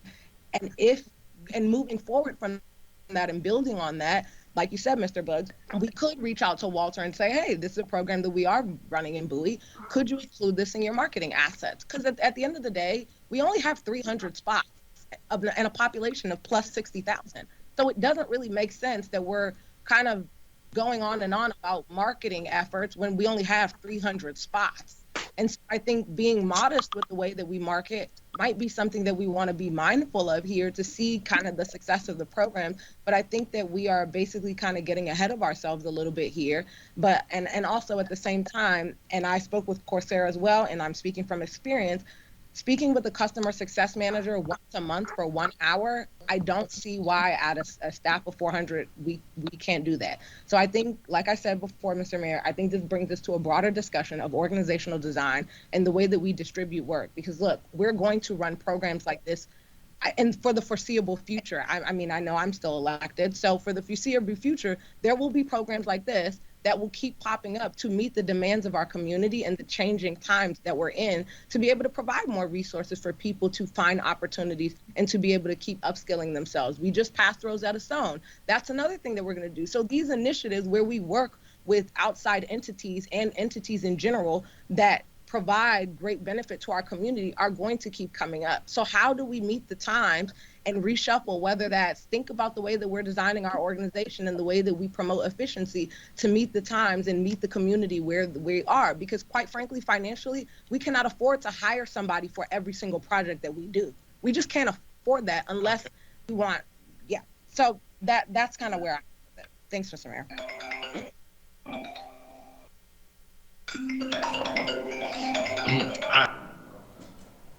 Can I make one comment? And I just want to say to the council member, I agree with you wholeheartedly. I've added 7 new programs to my office and have not added 1 new staff person. And I know I try to be as efficient as I can, and I work collaboratively across the board with every entity within city government.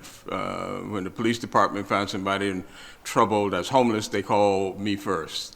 I handle homelessness. When people deal with situations in community service where they have issues with homeless people or others and properties, they call me.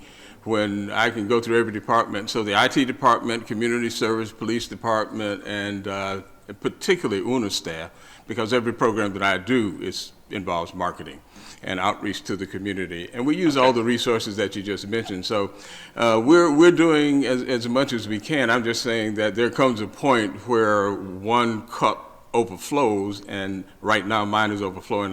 We can't do it. So again, whatever direction you give the city manager is what we will do. Yeah,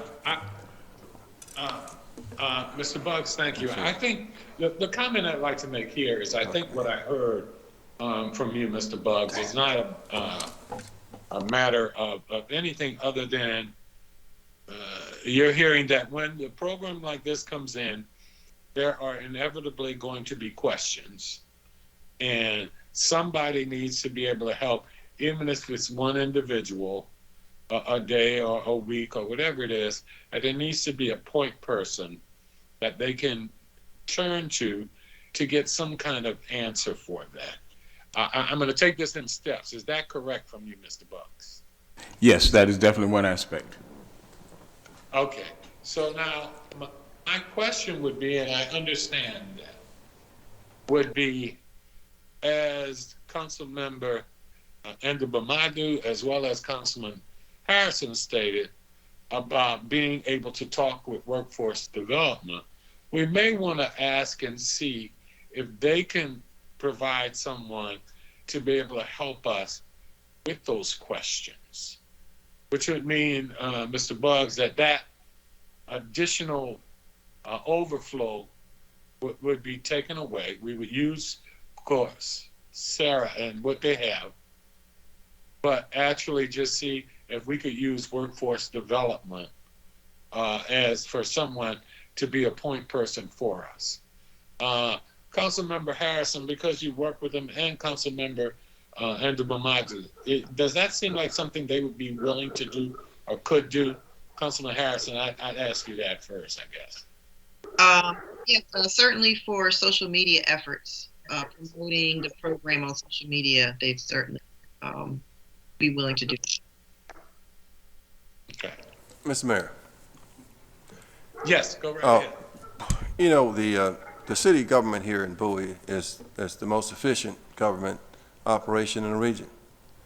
Well, not only do we meet all our objectives that are assigned by the council, but and we do that, and we're operating under budget in most cases. What we're saying here is that there's going to be a need for a point person, somebody whose job is to coordinate with QUORUM, and we don't have that person assigned to us now. And if we pull somebody off of something else, then that's one less thing that may get done.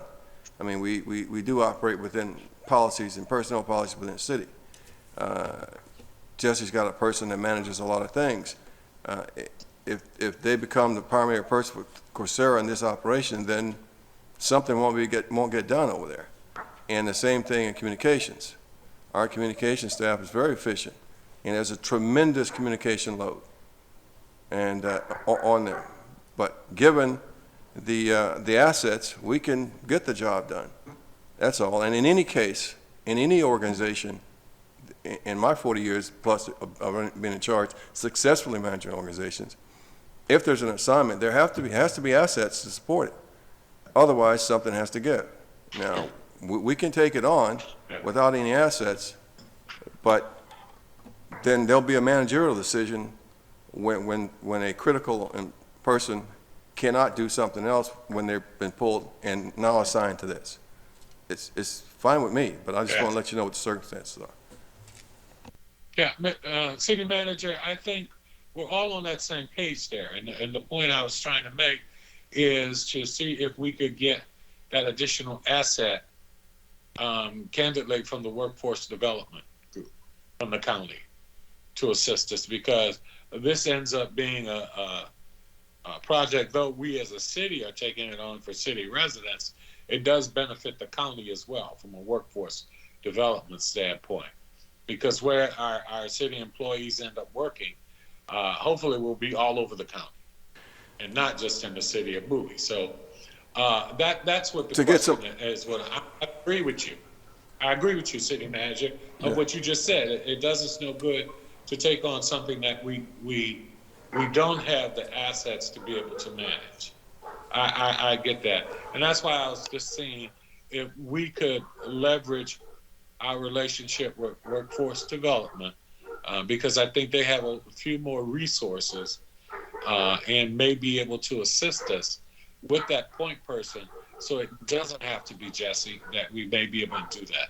So I think that might be where we go. At least make sure we ask that specific question.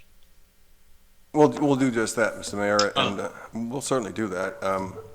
I'm not sure whether there may be a fee associated with this with Employer Prince George's. I hope not, but I'm sure their assets may be tied up, but we'll certainly put a request to see if they can take up the point person in marketing for us, and then we'll move on, because IT's ready to go.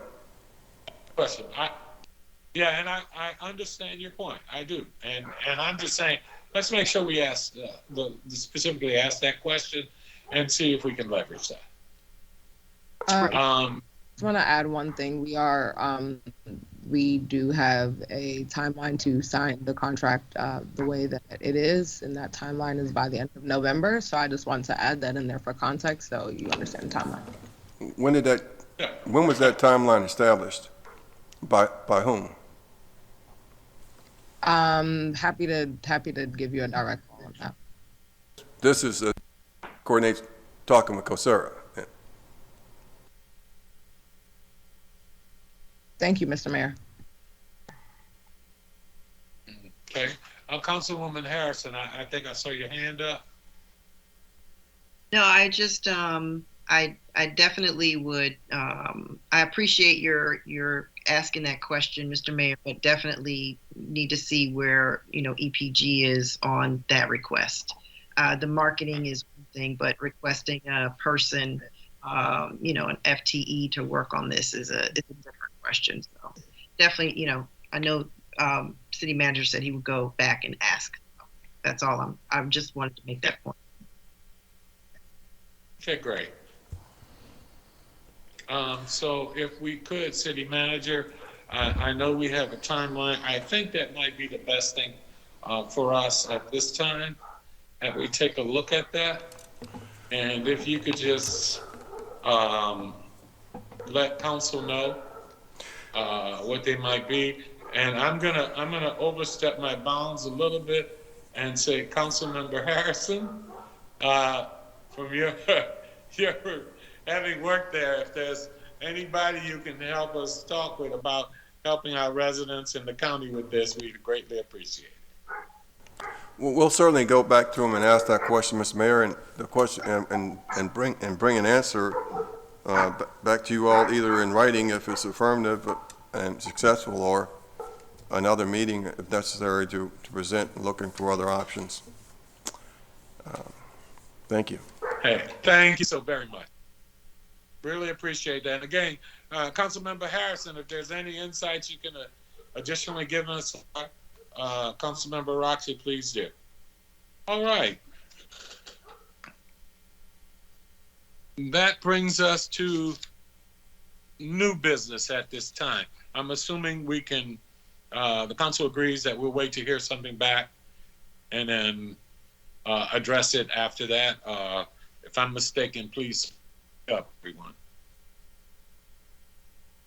I mean, Mr. Mayor, I would say I personally don't agree with that, because I just think that entire methodology and that entire framework is just not scalable. I don't understand why we would be hiring somebody or bringing somebody to answer questions. I mean, it's as simple as you sending out commonly asked questions to whoever the receptionist is at City of Bowie, and they answer the commonly asked questions. But to ask another organization to provide a person to answer questions about a program that you can either direct people to a website and or prep your receptionist on how to answer the question is just not scalable whatsoever at all. So at this point, it's either we're going to move forward and find a way to do this for residents, given the times we're in. And when I say timeline, I'm not talking about something that has been negotiated with a company. I'm talking about timeline in the sense of how long we have been talking about this and trying to do this. Either we're going to find a way to do it or we're not going to find a way to do it. And I think it's just as simple as that. And it does seem like we are trending towards not finding a way to do it. And this is not directed towards Mr. Buggs whatsoever. I think, Jesse, you have been fabulous. You've been trying your best to find a way to move this forward. You've had multiple conversations with Coursera, and you'd have multiple conversations with residents on the benefits of this program. So this is in no way directed towards you. I think you've done phenomenal. But I do think it's either we're going to find a way to do it or we're not. And it doesn't sound like we're trying to find a way to do it, especially given all the information that both of us just provided and the fact that I don't really understand what more assets we need based off of all of the assets we're getting. So I respectfully disagree. And I think the council needs to make a decision on whether you're going to do the program or not.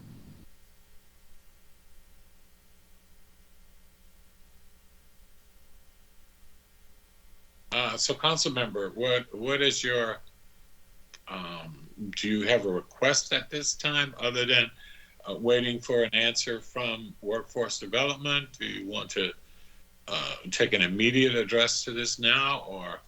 I'm honestly not sure how to move forward, because you have part of staff that's essentially saying they won't move forward because they don't feel like they can do it.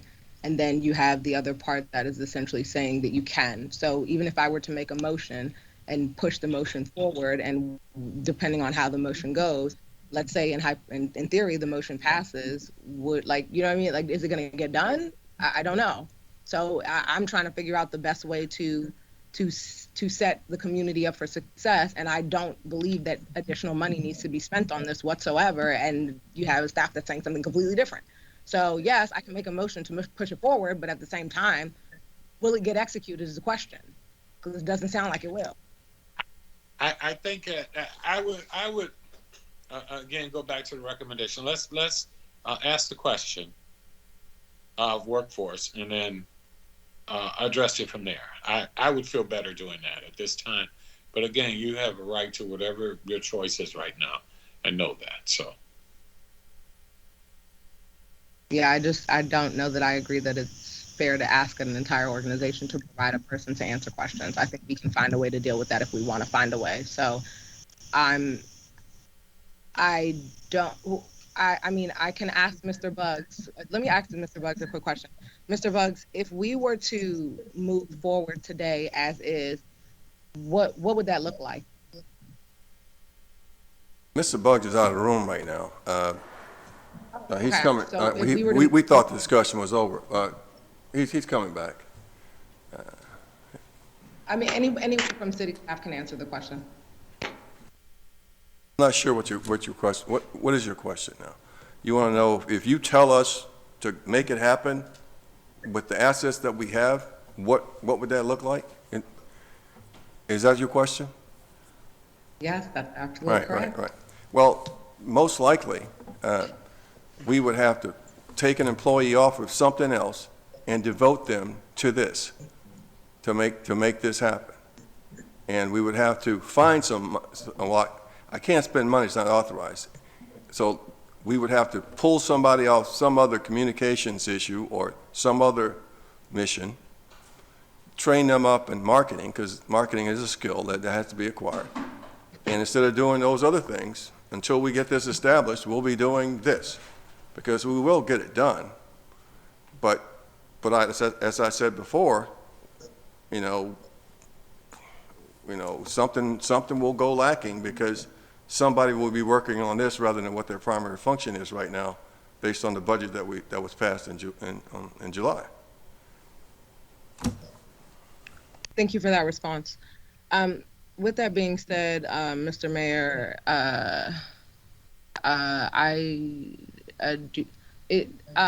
City Manager, is Mr. Buggs coming back in the room, or is I'm here. Or He's in the room right now. okay. Oh, awesome. So, Mr. Buggs, just another quick question for you. Do you think that if we were to move forward as is, and just leverage all of the assets that are provided to us through Coursera and we'll rely on our outside partners to assist us with getting the word out there, that essentially you would feel comfortable with us moving forward? Well, two things. One is I can only move in the direction as given me by the city manager, number one. Number two, in 70 years, I might have had one mission that I failed on. So since I've been here doing this for the city the past 15 years, we have had a stellar record with every single program that I have administered. So whatever resources the city manager provides to me and direction he gives to me, I will not fail. So if your question is, if it is given to me, my answer to you is it will not fail, but I will constantly come to him to tell him exactly what I need to make it succeed, and I've done that. So it is then up to him to tell me exactly what direction he wants me to go in order to make it work.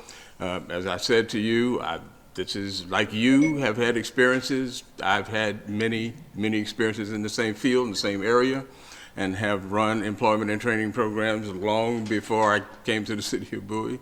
And the ones that I've run now have been very successful. And I know to get 300 people, you need to go after 1,000 people because that's just the way the game works. So, and I also know, just given the programs I run, the housing rehab program and others, that, you know, people call, people complain, there are problems, there are issues, and therefore there is day-to-day management that's required.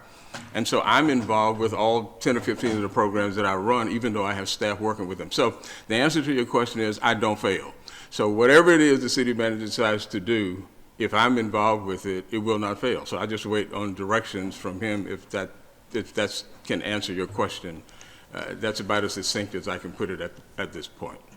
Mr. Mayor, Mr. Buggs is a successful manager, and he's got a lot of pride. But this is a practical statement I'm making here.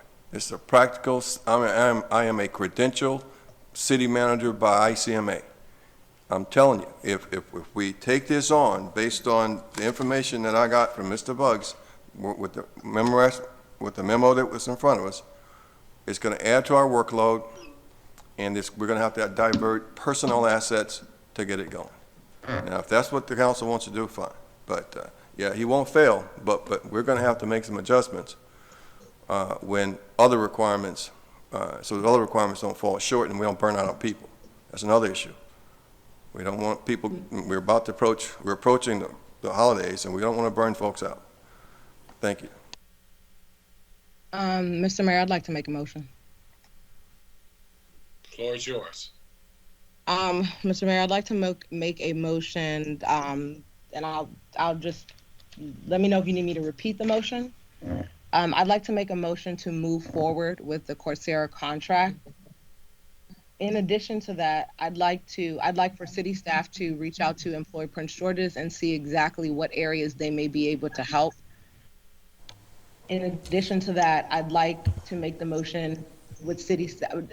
I'd like to make the motion for us to leverage the marketing assets being provided to us by Coursera and simply leveraging our existing advertising vehicles to just promote that and include that into our advertising. But I'd like to make a motion that we move forward and implement the Coursera program with no specific start date, but to move forward with signing the contract and going forward to plan for the launch date. So moved.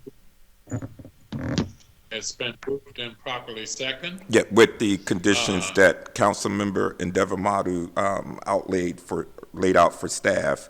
And all from what I understand, what she was saying is that moving forward, not with a specific launch date, but signing the agreement, and if in fact we find ourselves to where this is going to cost us any additional money, then we can have that discussion at that time. But I agree, we do need to have, it would be great to have a workforce training program in place for our neighbors. And thank you, Mr. Buggs. I know, as always, you always deliver. But I don't want to overwhelm you and your team of individuals. I know that you are working pretty much like well, I don't want to say that. I was going to go with a metaphor that might not have been too politically correct. So rather to avoid that, I know that you guys are definitely dedicated in serving the community and all of what you do. And as you said previously, you've always gotten things done. And I understand that it is the desire of Councilmember Ndevamadu, as well as myself and the council, to provide such services to our residents here in the city of Bowie who are looking for gainful employment or either to change their profession. So we definitely want to have certain tools available, and making this a service to our community, but while also being mindful of our taxpayer dollars and spending. So, Mr. Buzz, if you find yourself, as city manager said that you mentioned that you were looking for FTE and marketing budget as well, then definitely at that time come back. I know you're going to be back, but so I look forward to seeing you again on this particular issue. So I second that again. Thank you. One point of clarification, Mr. Mayor. I want to make sure I understand this. Now, Please go right ahead, City Manager. before we vote. Now, the approval in the past was for $50,000 to purchase a license. Are you all? Has anybody? So that is still my limit. Yes. As it works through this project. All right. Because I want to know if it changed. If you're authorizing me to divert assets other than that money, and then you're directing me to do that, then I'll certainly do it. But if during the negotiations with COSERA, which is the reason why we're here, and I don't know what's going on with the different perceptions here, but if they seem to have had an expectation that we would be in the marketing business and we would have somebody specifically standing by for them. Now, we will go back and continue to negotiate to try to come up with a contract based on the guidance that you've given the city attorney and Mr. Buggs, and with the limits that exist. Mr. Mayor, in the motion, All right, I just want to add a clarification in there just for the motion's sake. In the motion, it does include a way to address marketing in there. I don't think it's up to COSERA to set expectations for the city of Bowie. It's up for us to set expectations for them. And yes, they are not going to advertise a program for us because that's not their role here. So I think moving forward with the motion the way I have laid it out, and I, as somebody who has two jobs, am happy to help you, Mr. Buggs, or city manager, a lot. If you need that type of support, I've done this type of program a million times. I'm happy to be personally engaged there and take some of the load off of the burnout that it may cause for others. So I'm happy to, anything that we need to do to move this forward, I'm happy to do. So Mr. Mayor, I'd like to move forward with the motion as it is. And with Henri's amendment of not expending additional funds, correct? Thank you, Councilmember. Okay. Thank you. I second it. I'd like Okay, to so it's request been- a roll call vote. It's been moved and properly second. So quick, if I'm, Hearing no more discussion. Mr. Mayor, quick question, and I apologize. I just Okay. want to make sure I Go understand. right ahead. So what we're suggesting is that we move forward with the procurement process, continue with that, without committing any additional resources to the project.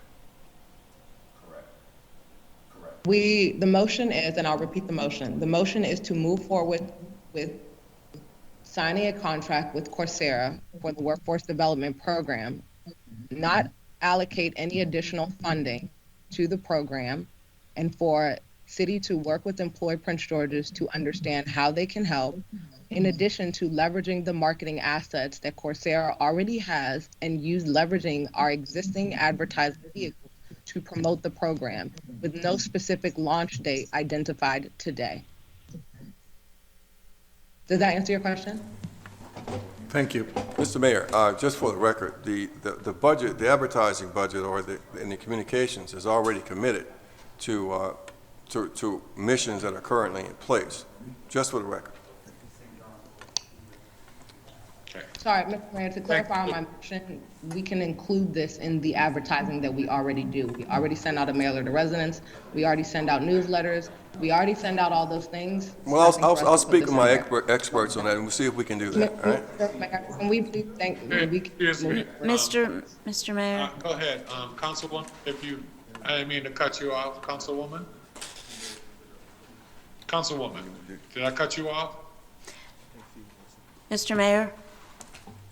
I believe our city Yes. attorney has something to say.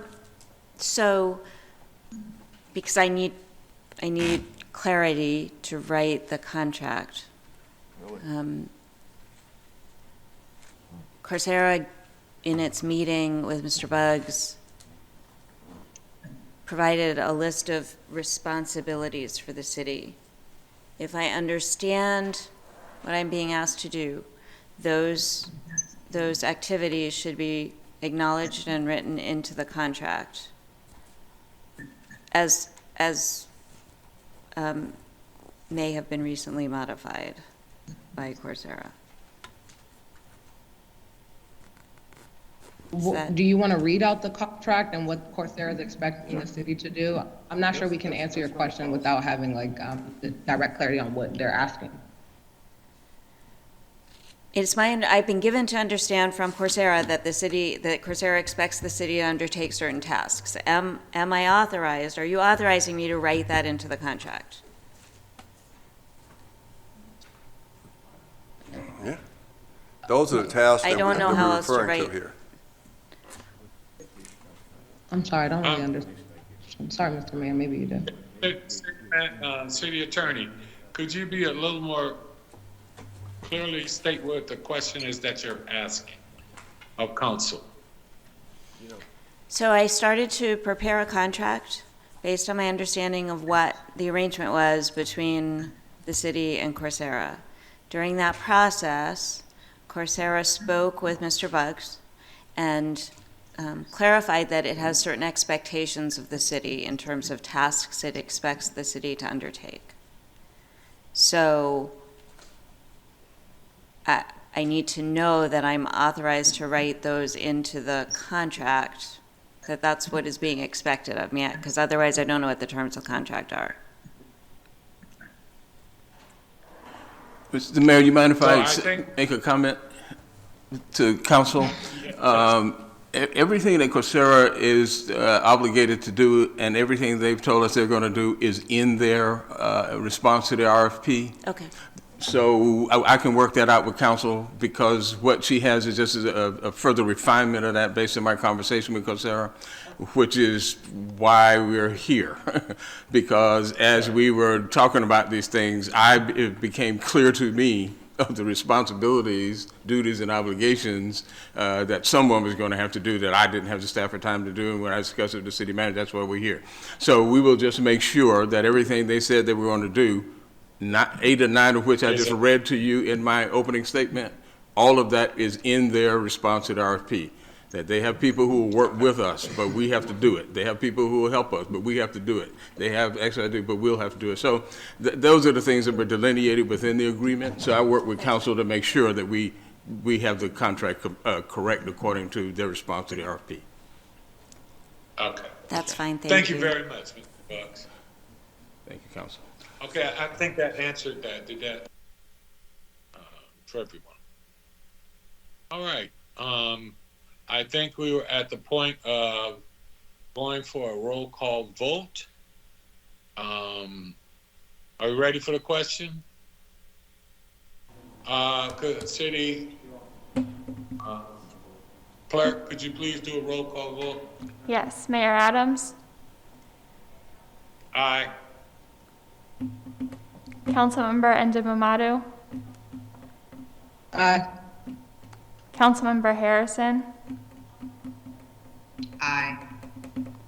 Mayor Pro Tem Boafo, Aye. Councilmember Estef, Aye. Councilmember Wolfley, Aye. Councilmember Gardner. Aye. The motion passes unanimously. Okay, thank you, everyone. We will now move on to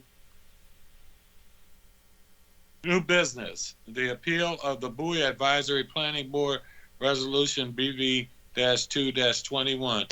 I'll turn it over to the city staff.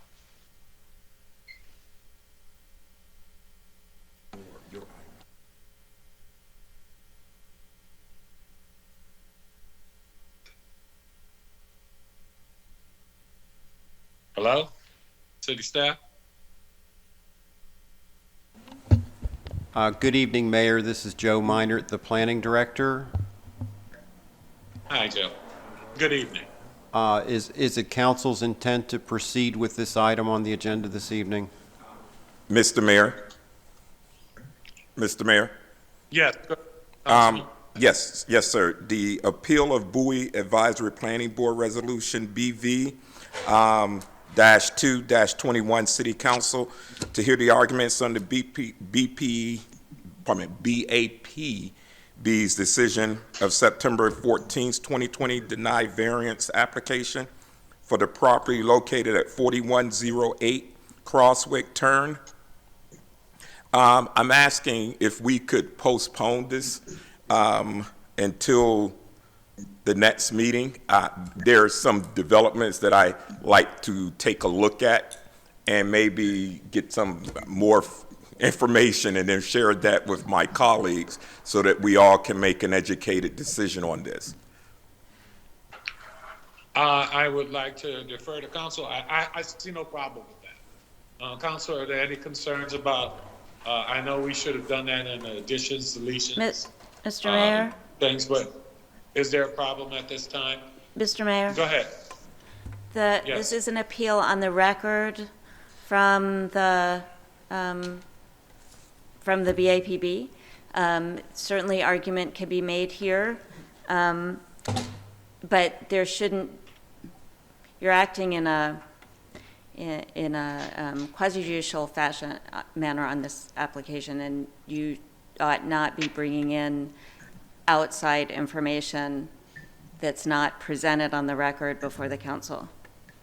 Correct, and you're absolutely right, city attorney, and therefore all information that is shared will be shared with all, with all parties during the hearing. Correct.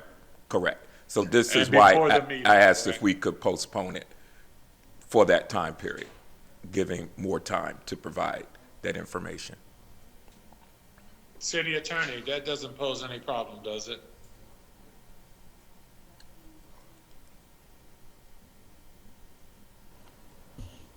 So I have to look back at the ordinance, but I'm not sure that you can introduce new evidence at this stage, so. We cannot? I'll need to Okay. look back at your statute, but I think that to be the case. Okay. If we could, for the moment, could we simply just go to the other two items? Do you need longer than right now to look it up, city attorney? Or is that something you need to get back with us on? How should I proceed at this time based upon your ability to research that? Sorry. If you would pass it, then I can take a look. I may be able to give you an answer this evening. Okay, and also, city attorney, pardon me, Mr. Mayor, and if we, Okay, go ahead. Go okay, ahead. thank you, Mr. Mayor. And, city attorney, when taking a look at that, could you also determine, say, if we take no additional information, can we postpone it still until the next meeting? Yeah, that's another question that I have. I think there's a timeline in the ordinance as well that I need to look at. Okay, all right, thank you, city attorney. Thank you, Mr. Mayor. Okay, so if everyone is comfortable, what we'll do is, while the city attorney looks at that, even right now, if it's okay with everyone, I mean, we're adjusting the agenda. Could we move on to item B in new business? Yes, sir. While that, is that okay with the council? I'm getting some good head shakes, so let's. I'm sure that. the group So- from St. John's Property would love to move forward. All right, we're under. All right, Councilmember, the commentary. I know it's getting late. Mr. Mayor. We're looking at item B, the revision to the detailed site plan for Melford retail site. And I will turn it over to the city staff at this point. Thank you, Mayor, and good evening, council members. I'm Joe Meinert, the City Planning Director, here to introduce this item to you. We have prepared a staff memorandum dated November 10th regarding this revision to the detailed site plan for the Melford retail site. This site is located within the center of the project, and the applicant is requesting some additional adjustments to the existing retail layout, and staff finds that this request is supportable given the current challenges that are facing the retail industry. We also noted that the approved design guidelines for the project foresaw the need to adjust building types and layouts to remain competitive. So staff sees no issue with this request.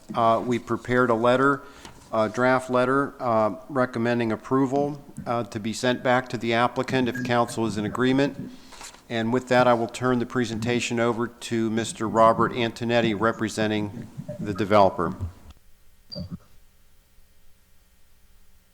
Thank you, Jim. Mr. Antonetti, good evening.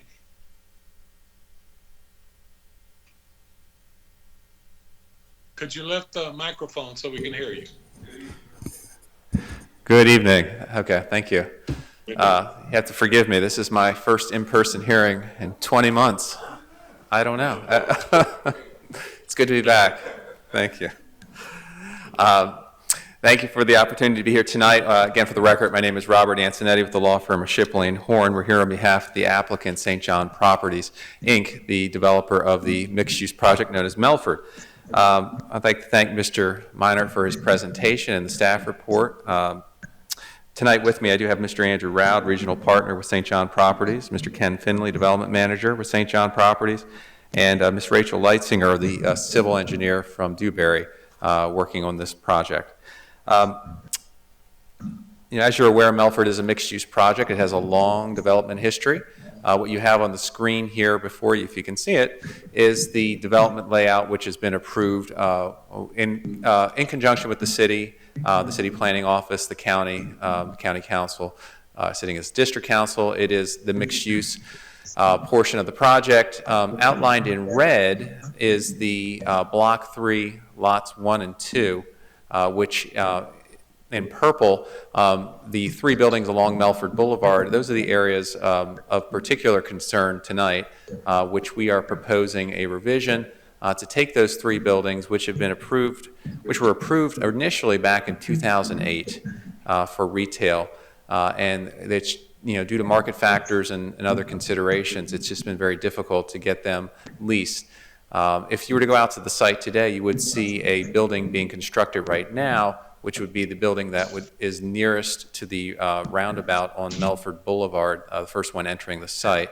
That is a speculative building that's being constructed in the hopes that there would be interest for a retailer to come on site.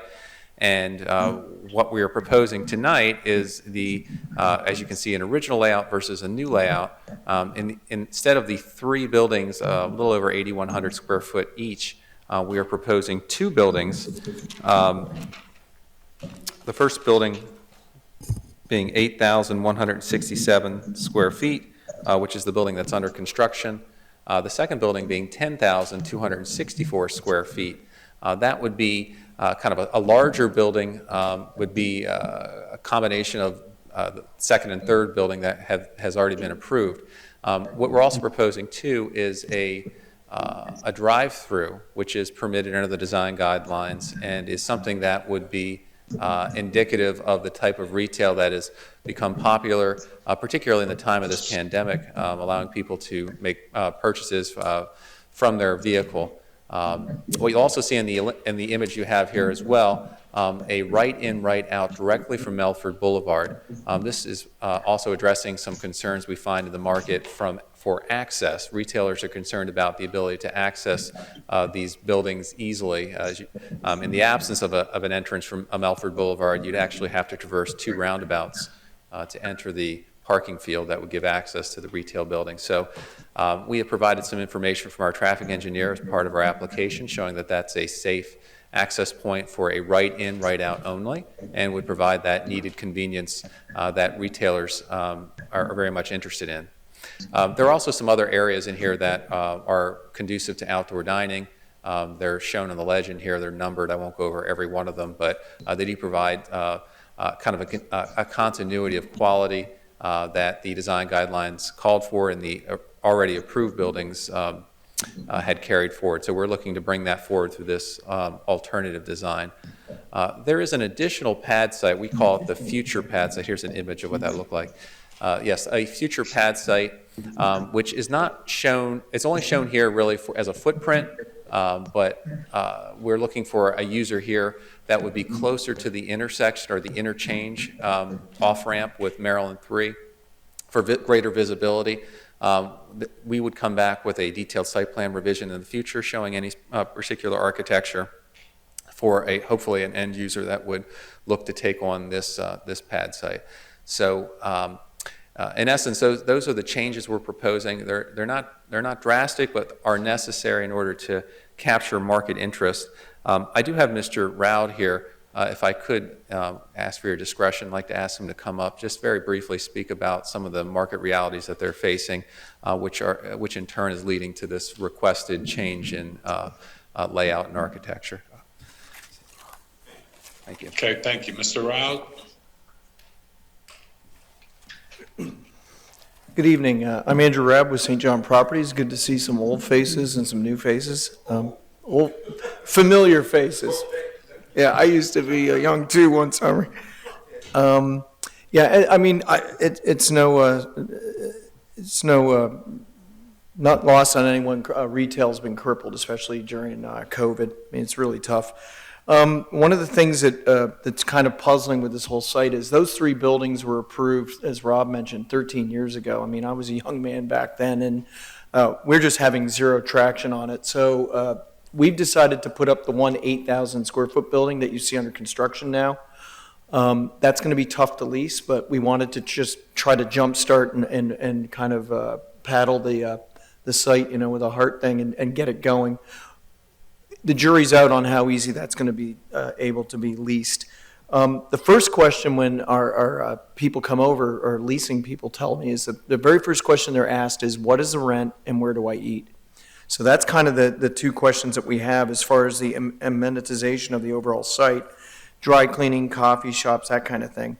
So what's been clear during the pandemic, now 2 years in almost, is that drive-throughs seem to be what everybody's requesting, or demanding is an even better word. Some of the tenants, and this is for illustrative purposes only, so I'm not saying these are the tenants, but these are the people that are really demanding the drive-throughs right now. Chipotle, Jimmy John's, Tropical Smoothie Cafe, Dunkin', Starbucks, and I thought most interesting, Panera. Talking with our leasing folks, they're basically saying now that they won't open sites without a drive-through. That's just the new reality of all this. And kind of finally, your obviously during COVID, very important, CVS, Walgreens, and that kind of thing, a bank. So we would like to ask you guys for permission to try this. We think it lays out well. We worked with Joe over the summer. We think it has a fighting chance, and that's the reason we want to come and just try. We've got to do something. Those 3 buildings have been on the piece of paper here for nearly 15 years, so we got to do something. And any further questions? Thank you, Mr. Rao. Any questions from council at this time?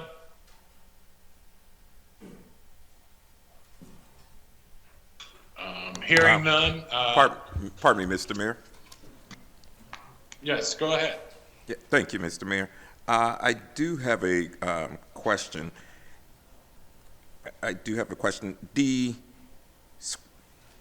Pardon me, Mr. Antonelli, if you could. Yeah, I do have a question. The proposed new construction there at Melford, we said that the square footage for that was 8,000 plus. So there's two buildings proposed now. One is 8,167 square feet, which is under construction. Okay. And the second building with the drive-through would be 10,264 square feet. Okay. And with the residential that's moving in over there that you're constructing, and which includes both townhomes and apartments, and then you have the senior community there now, Aspen.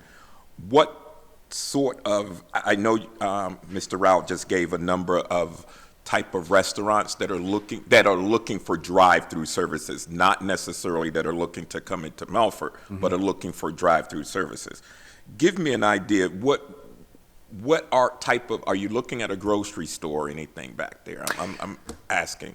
And that's why I asked about the size of the square footage, because typically grocery stores are, Trader Joe's, I'm just mentioning, Trader Joe's somewhere like 30,000 square feet or more. And so that's why I asked about the square footage. We'll take them, Yes. With regards to that, in all seriousness, there's actually two neighborhoods of commercial here. This is what we call the Retail Village West. Okay. The west side of Melford Boulevard. And then there's the Retail Village East, which is closer to the Melford House. Actually, there's a little bit of a greater concentration of retail potential there. It also has a large pad site that would be intended for a restaurant in the future that would overlook the lake that's out there as well. So this is the west side. It's something actually that those three buildings predated the Melford Village concept. But they're perfectly synergistic. They achieve the same objectives. It's really on the Retail Village East where I think your greater potential is for some type of food store or something that would provide an opportunity for these future residents, workers, et cetera, to buy their milk and eggs, as it were, on the site. So, and that's closer to the core and then a bit more walkable, although all of this is walkable at the end of the day. My other concern or question I have too is, as you build out this community, continue to build out the community. Mr. Rout, if you would join Mr. Antonelli there, because I do. There are a number of development projects that are going on in or around the city of Bowie, and it's concerning that we, as a city, have maintained the integrity of these projects by seeing quality projects come to Bowie. Now, thus far, what I've seen at Melford by St. John's, I've been really impressed with this. I like the layout, I like the feel, the look and feel of the buildings and the construction. One of our other projects that was recently here a few months ago made some adjustments to their parking as far as making parking spaces smaller. They even changed the elevation of the buildings, the look and feel of the character of the building, and it's my opinion that it cheapened, not as quality as I've seen in other parts of the state or the region. And as a representative for the residents of the city of Bowie, it's important to me that the residents get a quality project. And so I want to speak to that, the elevation, the thing. Are you looking at maintaining what you have there? Well, I think the original elevations for the three buildings that you see previously approved, I mean, they were updated. That whole sort of era when they were approved was the, I don't know, late, was it 2009? 2008? So they're probably designed around 5. Okay. So it was upgraded in conjunction, working with Joe, so it matches, it kind of takes elements of what the Aspen and the retail thing will look across the street, so it's sort of a blend of that. So the answer to your question, I think everybody would agree, it got better, not worse. As far as parking goes, we haven't changed any of the parking dimensions. So Okay, you have not? No. That's a good question. What are your parking dimensions? I have two If you- engineers back here. Does anyone?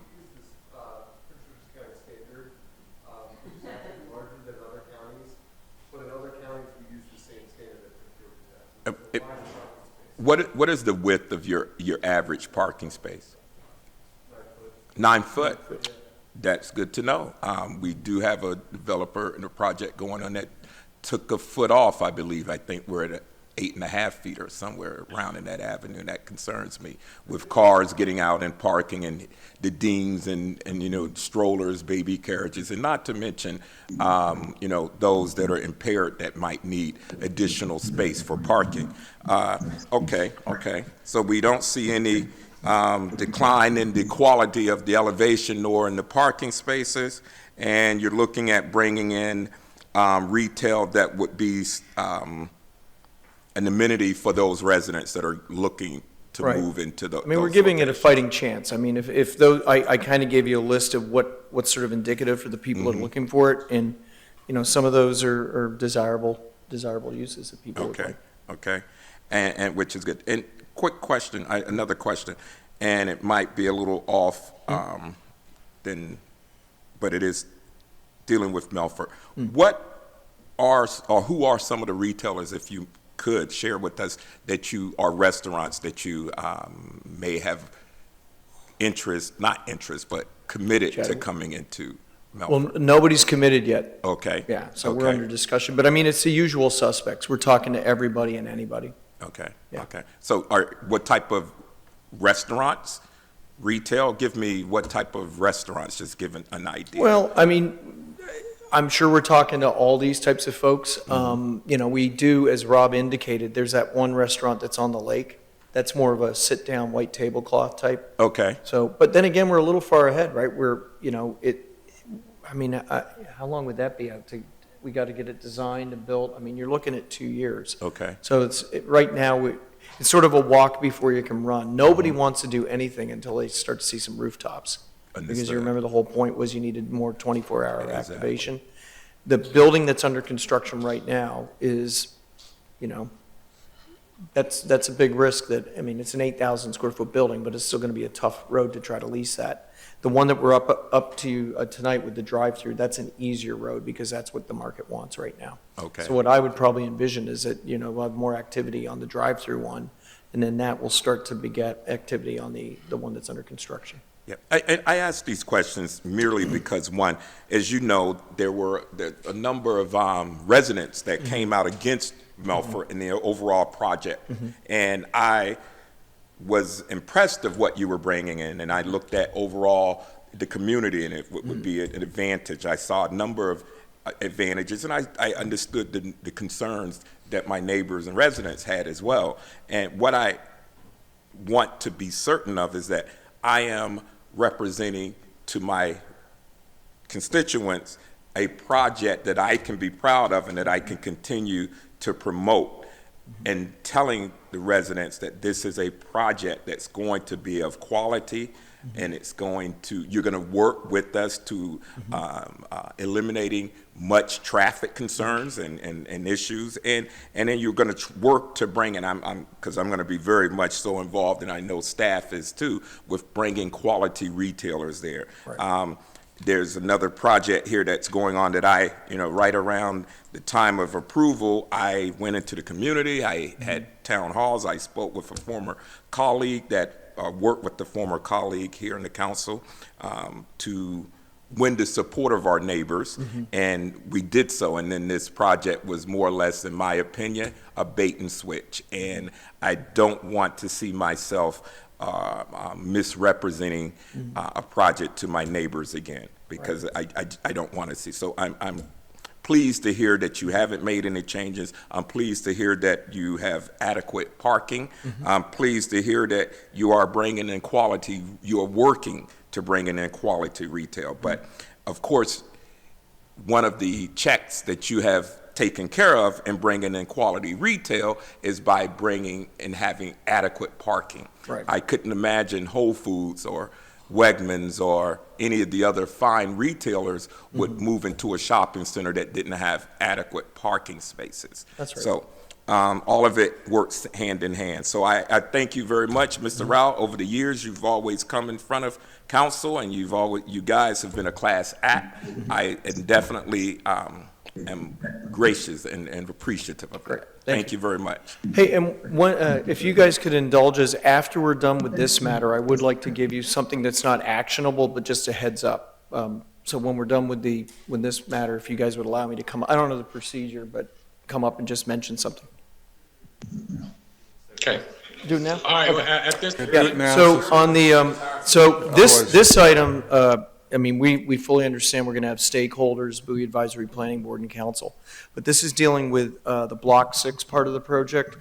Currently, that's the area where there's a 3-story office building that's been programmed, again, forever, and 2 single-story office buildings. Office is tough to lease right now. I mean, it's brutal. And so what we want to come back, and this is just a real heads up, sort of in the spirit of how we're dealing with all you guys nowadays, we're going to come back and reprogram those. We'd like to reprogram for 2 flex buildings. So that would be a net reduction in about 46,000 square feet of commercial space. But, you know, at a certain point, you're just smashing your head against the wall. 3-story office building would be a kamikaze mission at the moment. And we don't see any future for it, but it's a tough road to haul.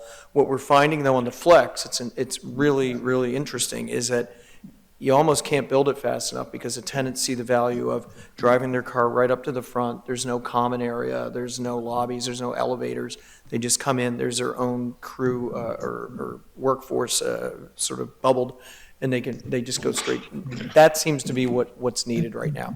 So this is way ahead of the schedule, but I just wanted you guys to know that we will be coming at a certain point. We got to go through all the procedures, but way in the future, we'll be in front of you on this.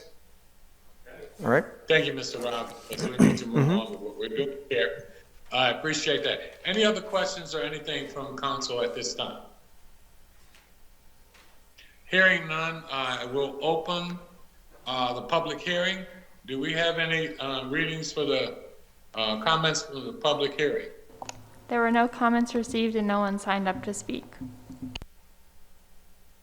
Okay, I will now declare the public hearing closed. I will entertain a motion at this time. Yes, Yes, Mr. Mr. Mayor, I'd Mayor. like to move that we approve the detailed site plan 0707-2-01. Second, I'd like to Second. second that, Mr. Mayor. It's been moved and properly second. Any discussion? Hearing none, call for the vote. All in favor, please respond with an aye. Aye. Aye. Aye. Opposed, same favor. Nay.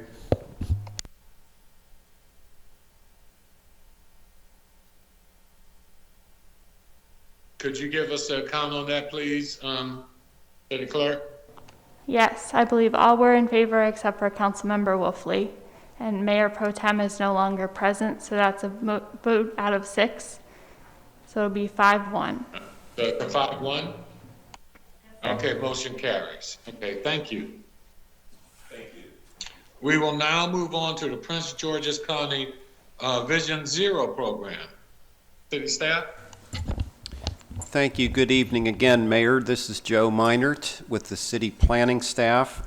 This item is a request that council had to learn more about the county's Vision Zero program, and we were joined earlier by the Vision Zero coordinator from Prince George's County Department of Public Works and Transportation, Miss Andrea Lasker. Miss Lasker unfortunately had to leave this evening, was not able to stay this late in the agenda. She did leave a lot of information about their programs, and wanted to make a couple of announcements, if I may. The Vision Zero program is recognizing the World Day of Remembrance for Traffic Road Victims, and that is November 21st, coming up next week. And also there is a testimonial display, a Street Smart testimonial display, which will be on display at the mall at Prince George's November 20th and 21st. This is something that's focusing on traffic accidents, and it's attempting to get people's attention through the testimonial display and receive stories from people. And it's an interactive display, and I believe they'd like to do something like that in Bowie in future years. At this point, there's really nothing more to talk about, Mayor. I just wanted to say that Ms. Lasker was apologizing that she had to leave. She did leave the materials here for council's information, and she's willing to come back at another date if council is interested. And that would conclude our staff comments. Thank you.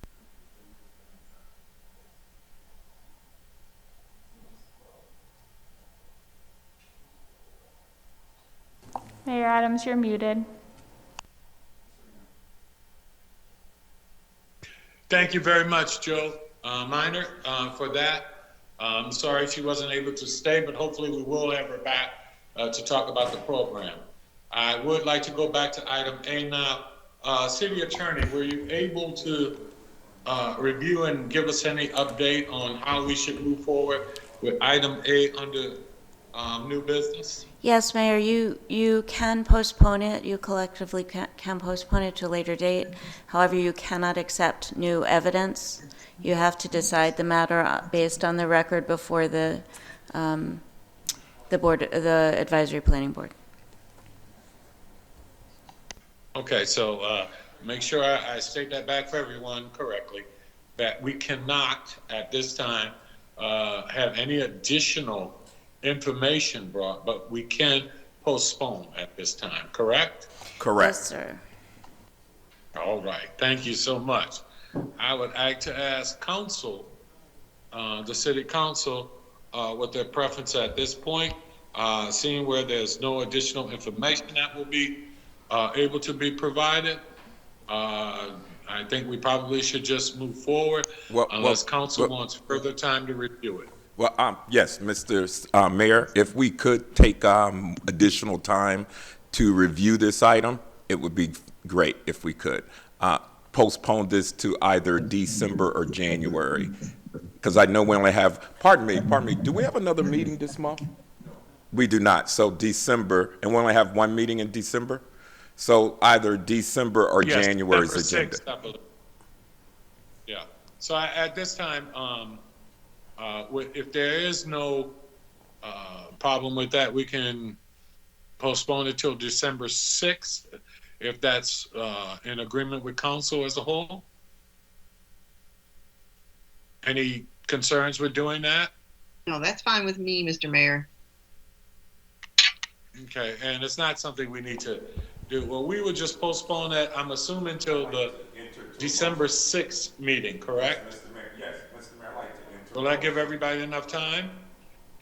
Councilman Gardner, I'm kind of deferring to you to make sure what you're comfortable with. Yes, sir. I'm sorry, my mic was off. I was just informed by Assistant City Manager Mears that my mic was muted. So yes, I'd like to enter a motion to postpone Resolution R-71-21, appeal of the Bowie Advisory Planning Board, Resolution BV-2-21, until December meeting of December 6th. Mr. Mayor, I'll second that. Thank you, Councilmember. It's been moved and properly second. Any discussion? Hearing none, I'll call for the vote. All in favor, say aye. Aye. Aye. All opposed, same favor. Hearing none, motion carries. I think at this point, we have addressed all the items on the agenda for the evening. Correct.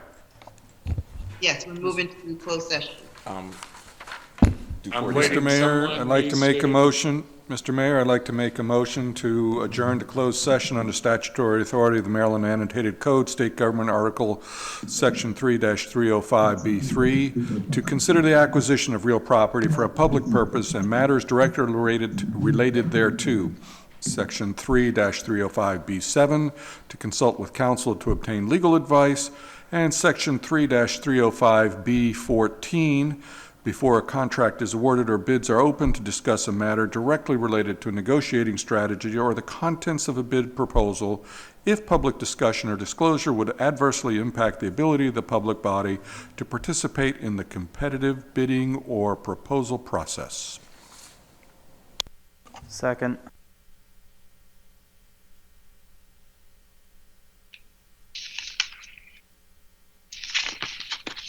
It's been moved and properly second. All in favor, please respond with an aye. Aye. Aye. Opposed, same favor. Hearing none. Hey, thank you to the city staff. As always, we appreciate all that you do for those who presented, and to the citizens for their continued support and love of our city. And we will now move into closed session. And please, everyone, it'll be our last chance to say this, a happy Thanksgiving to everyone on behalf of myself and the entire city council. And please, everyone, stay safe. Have a good evening.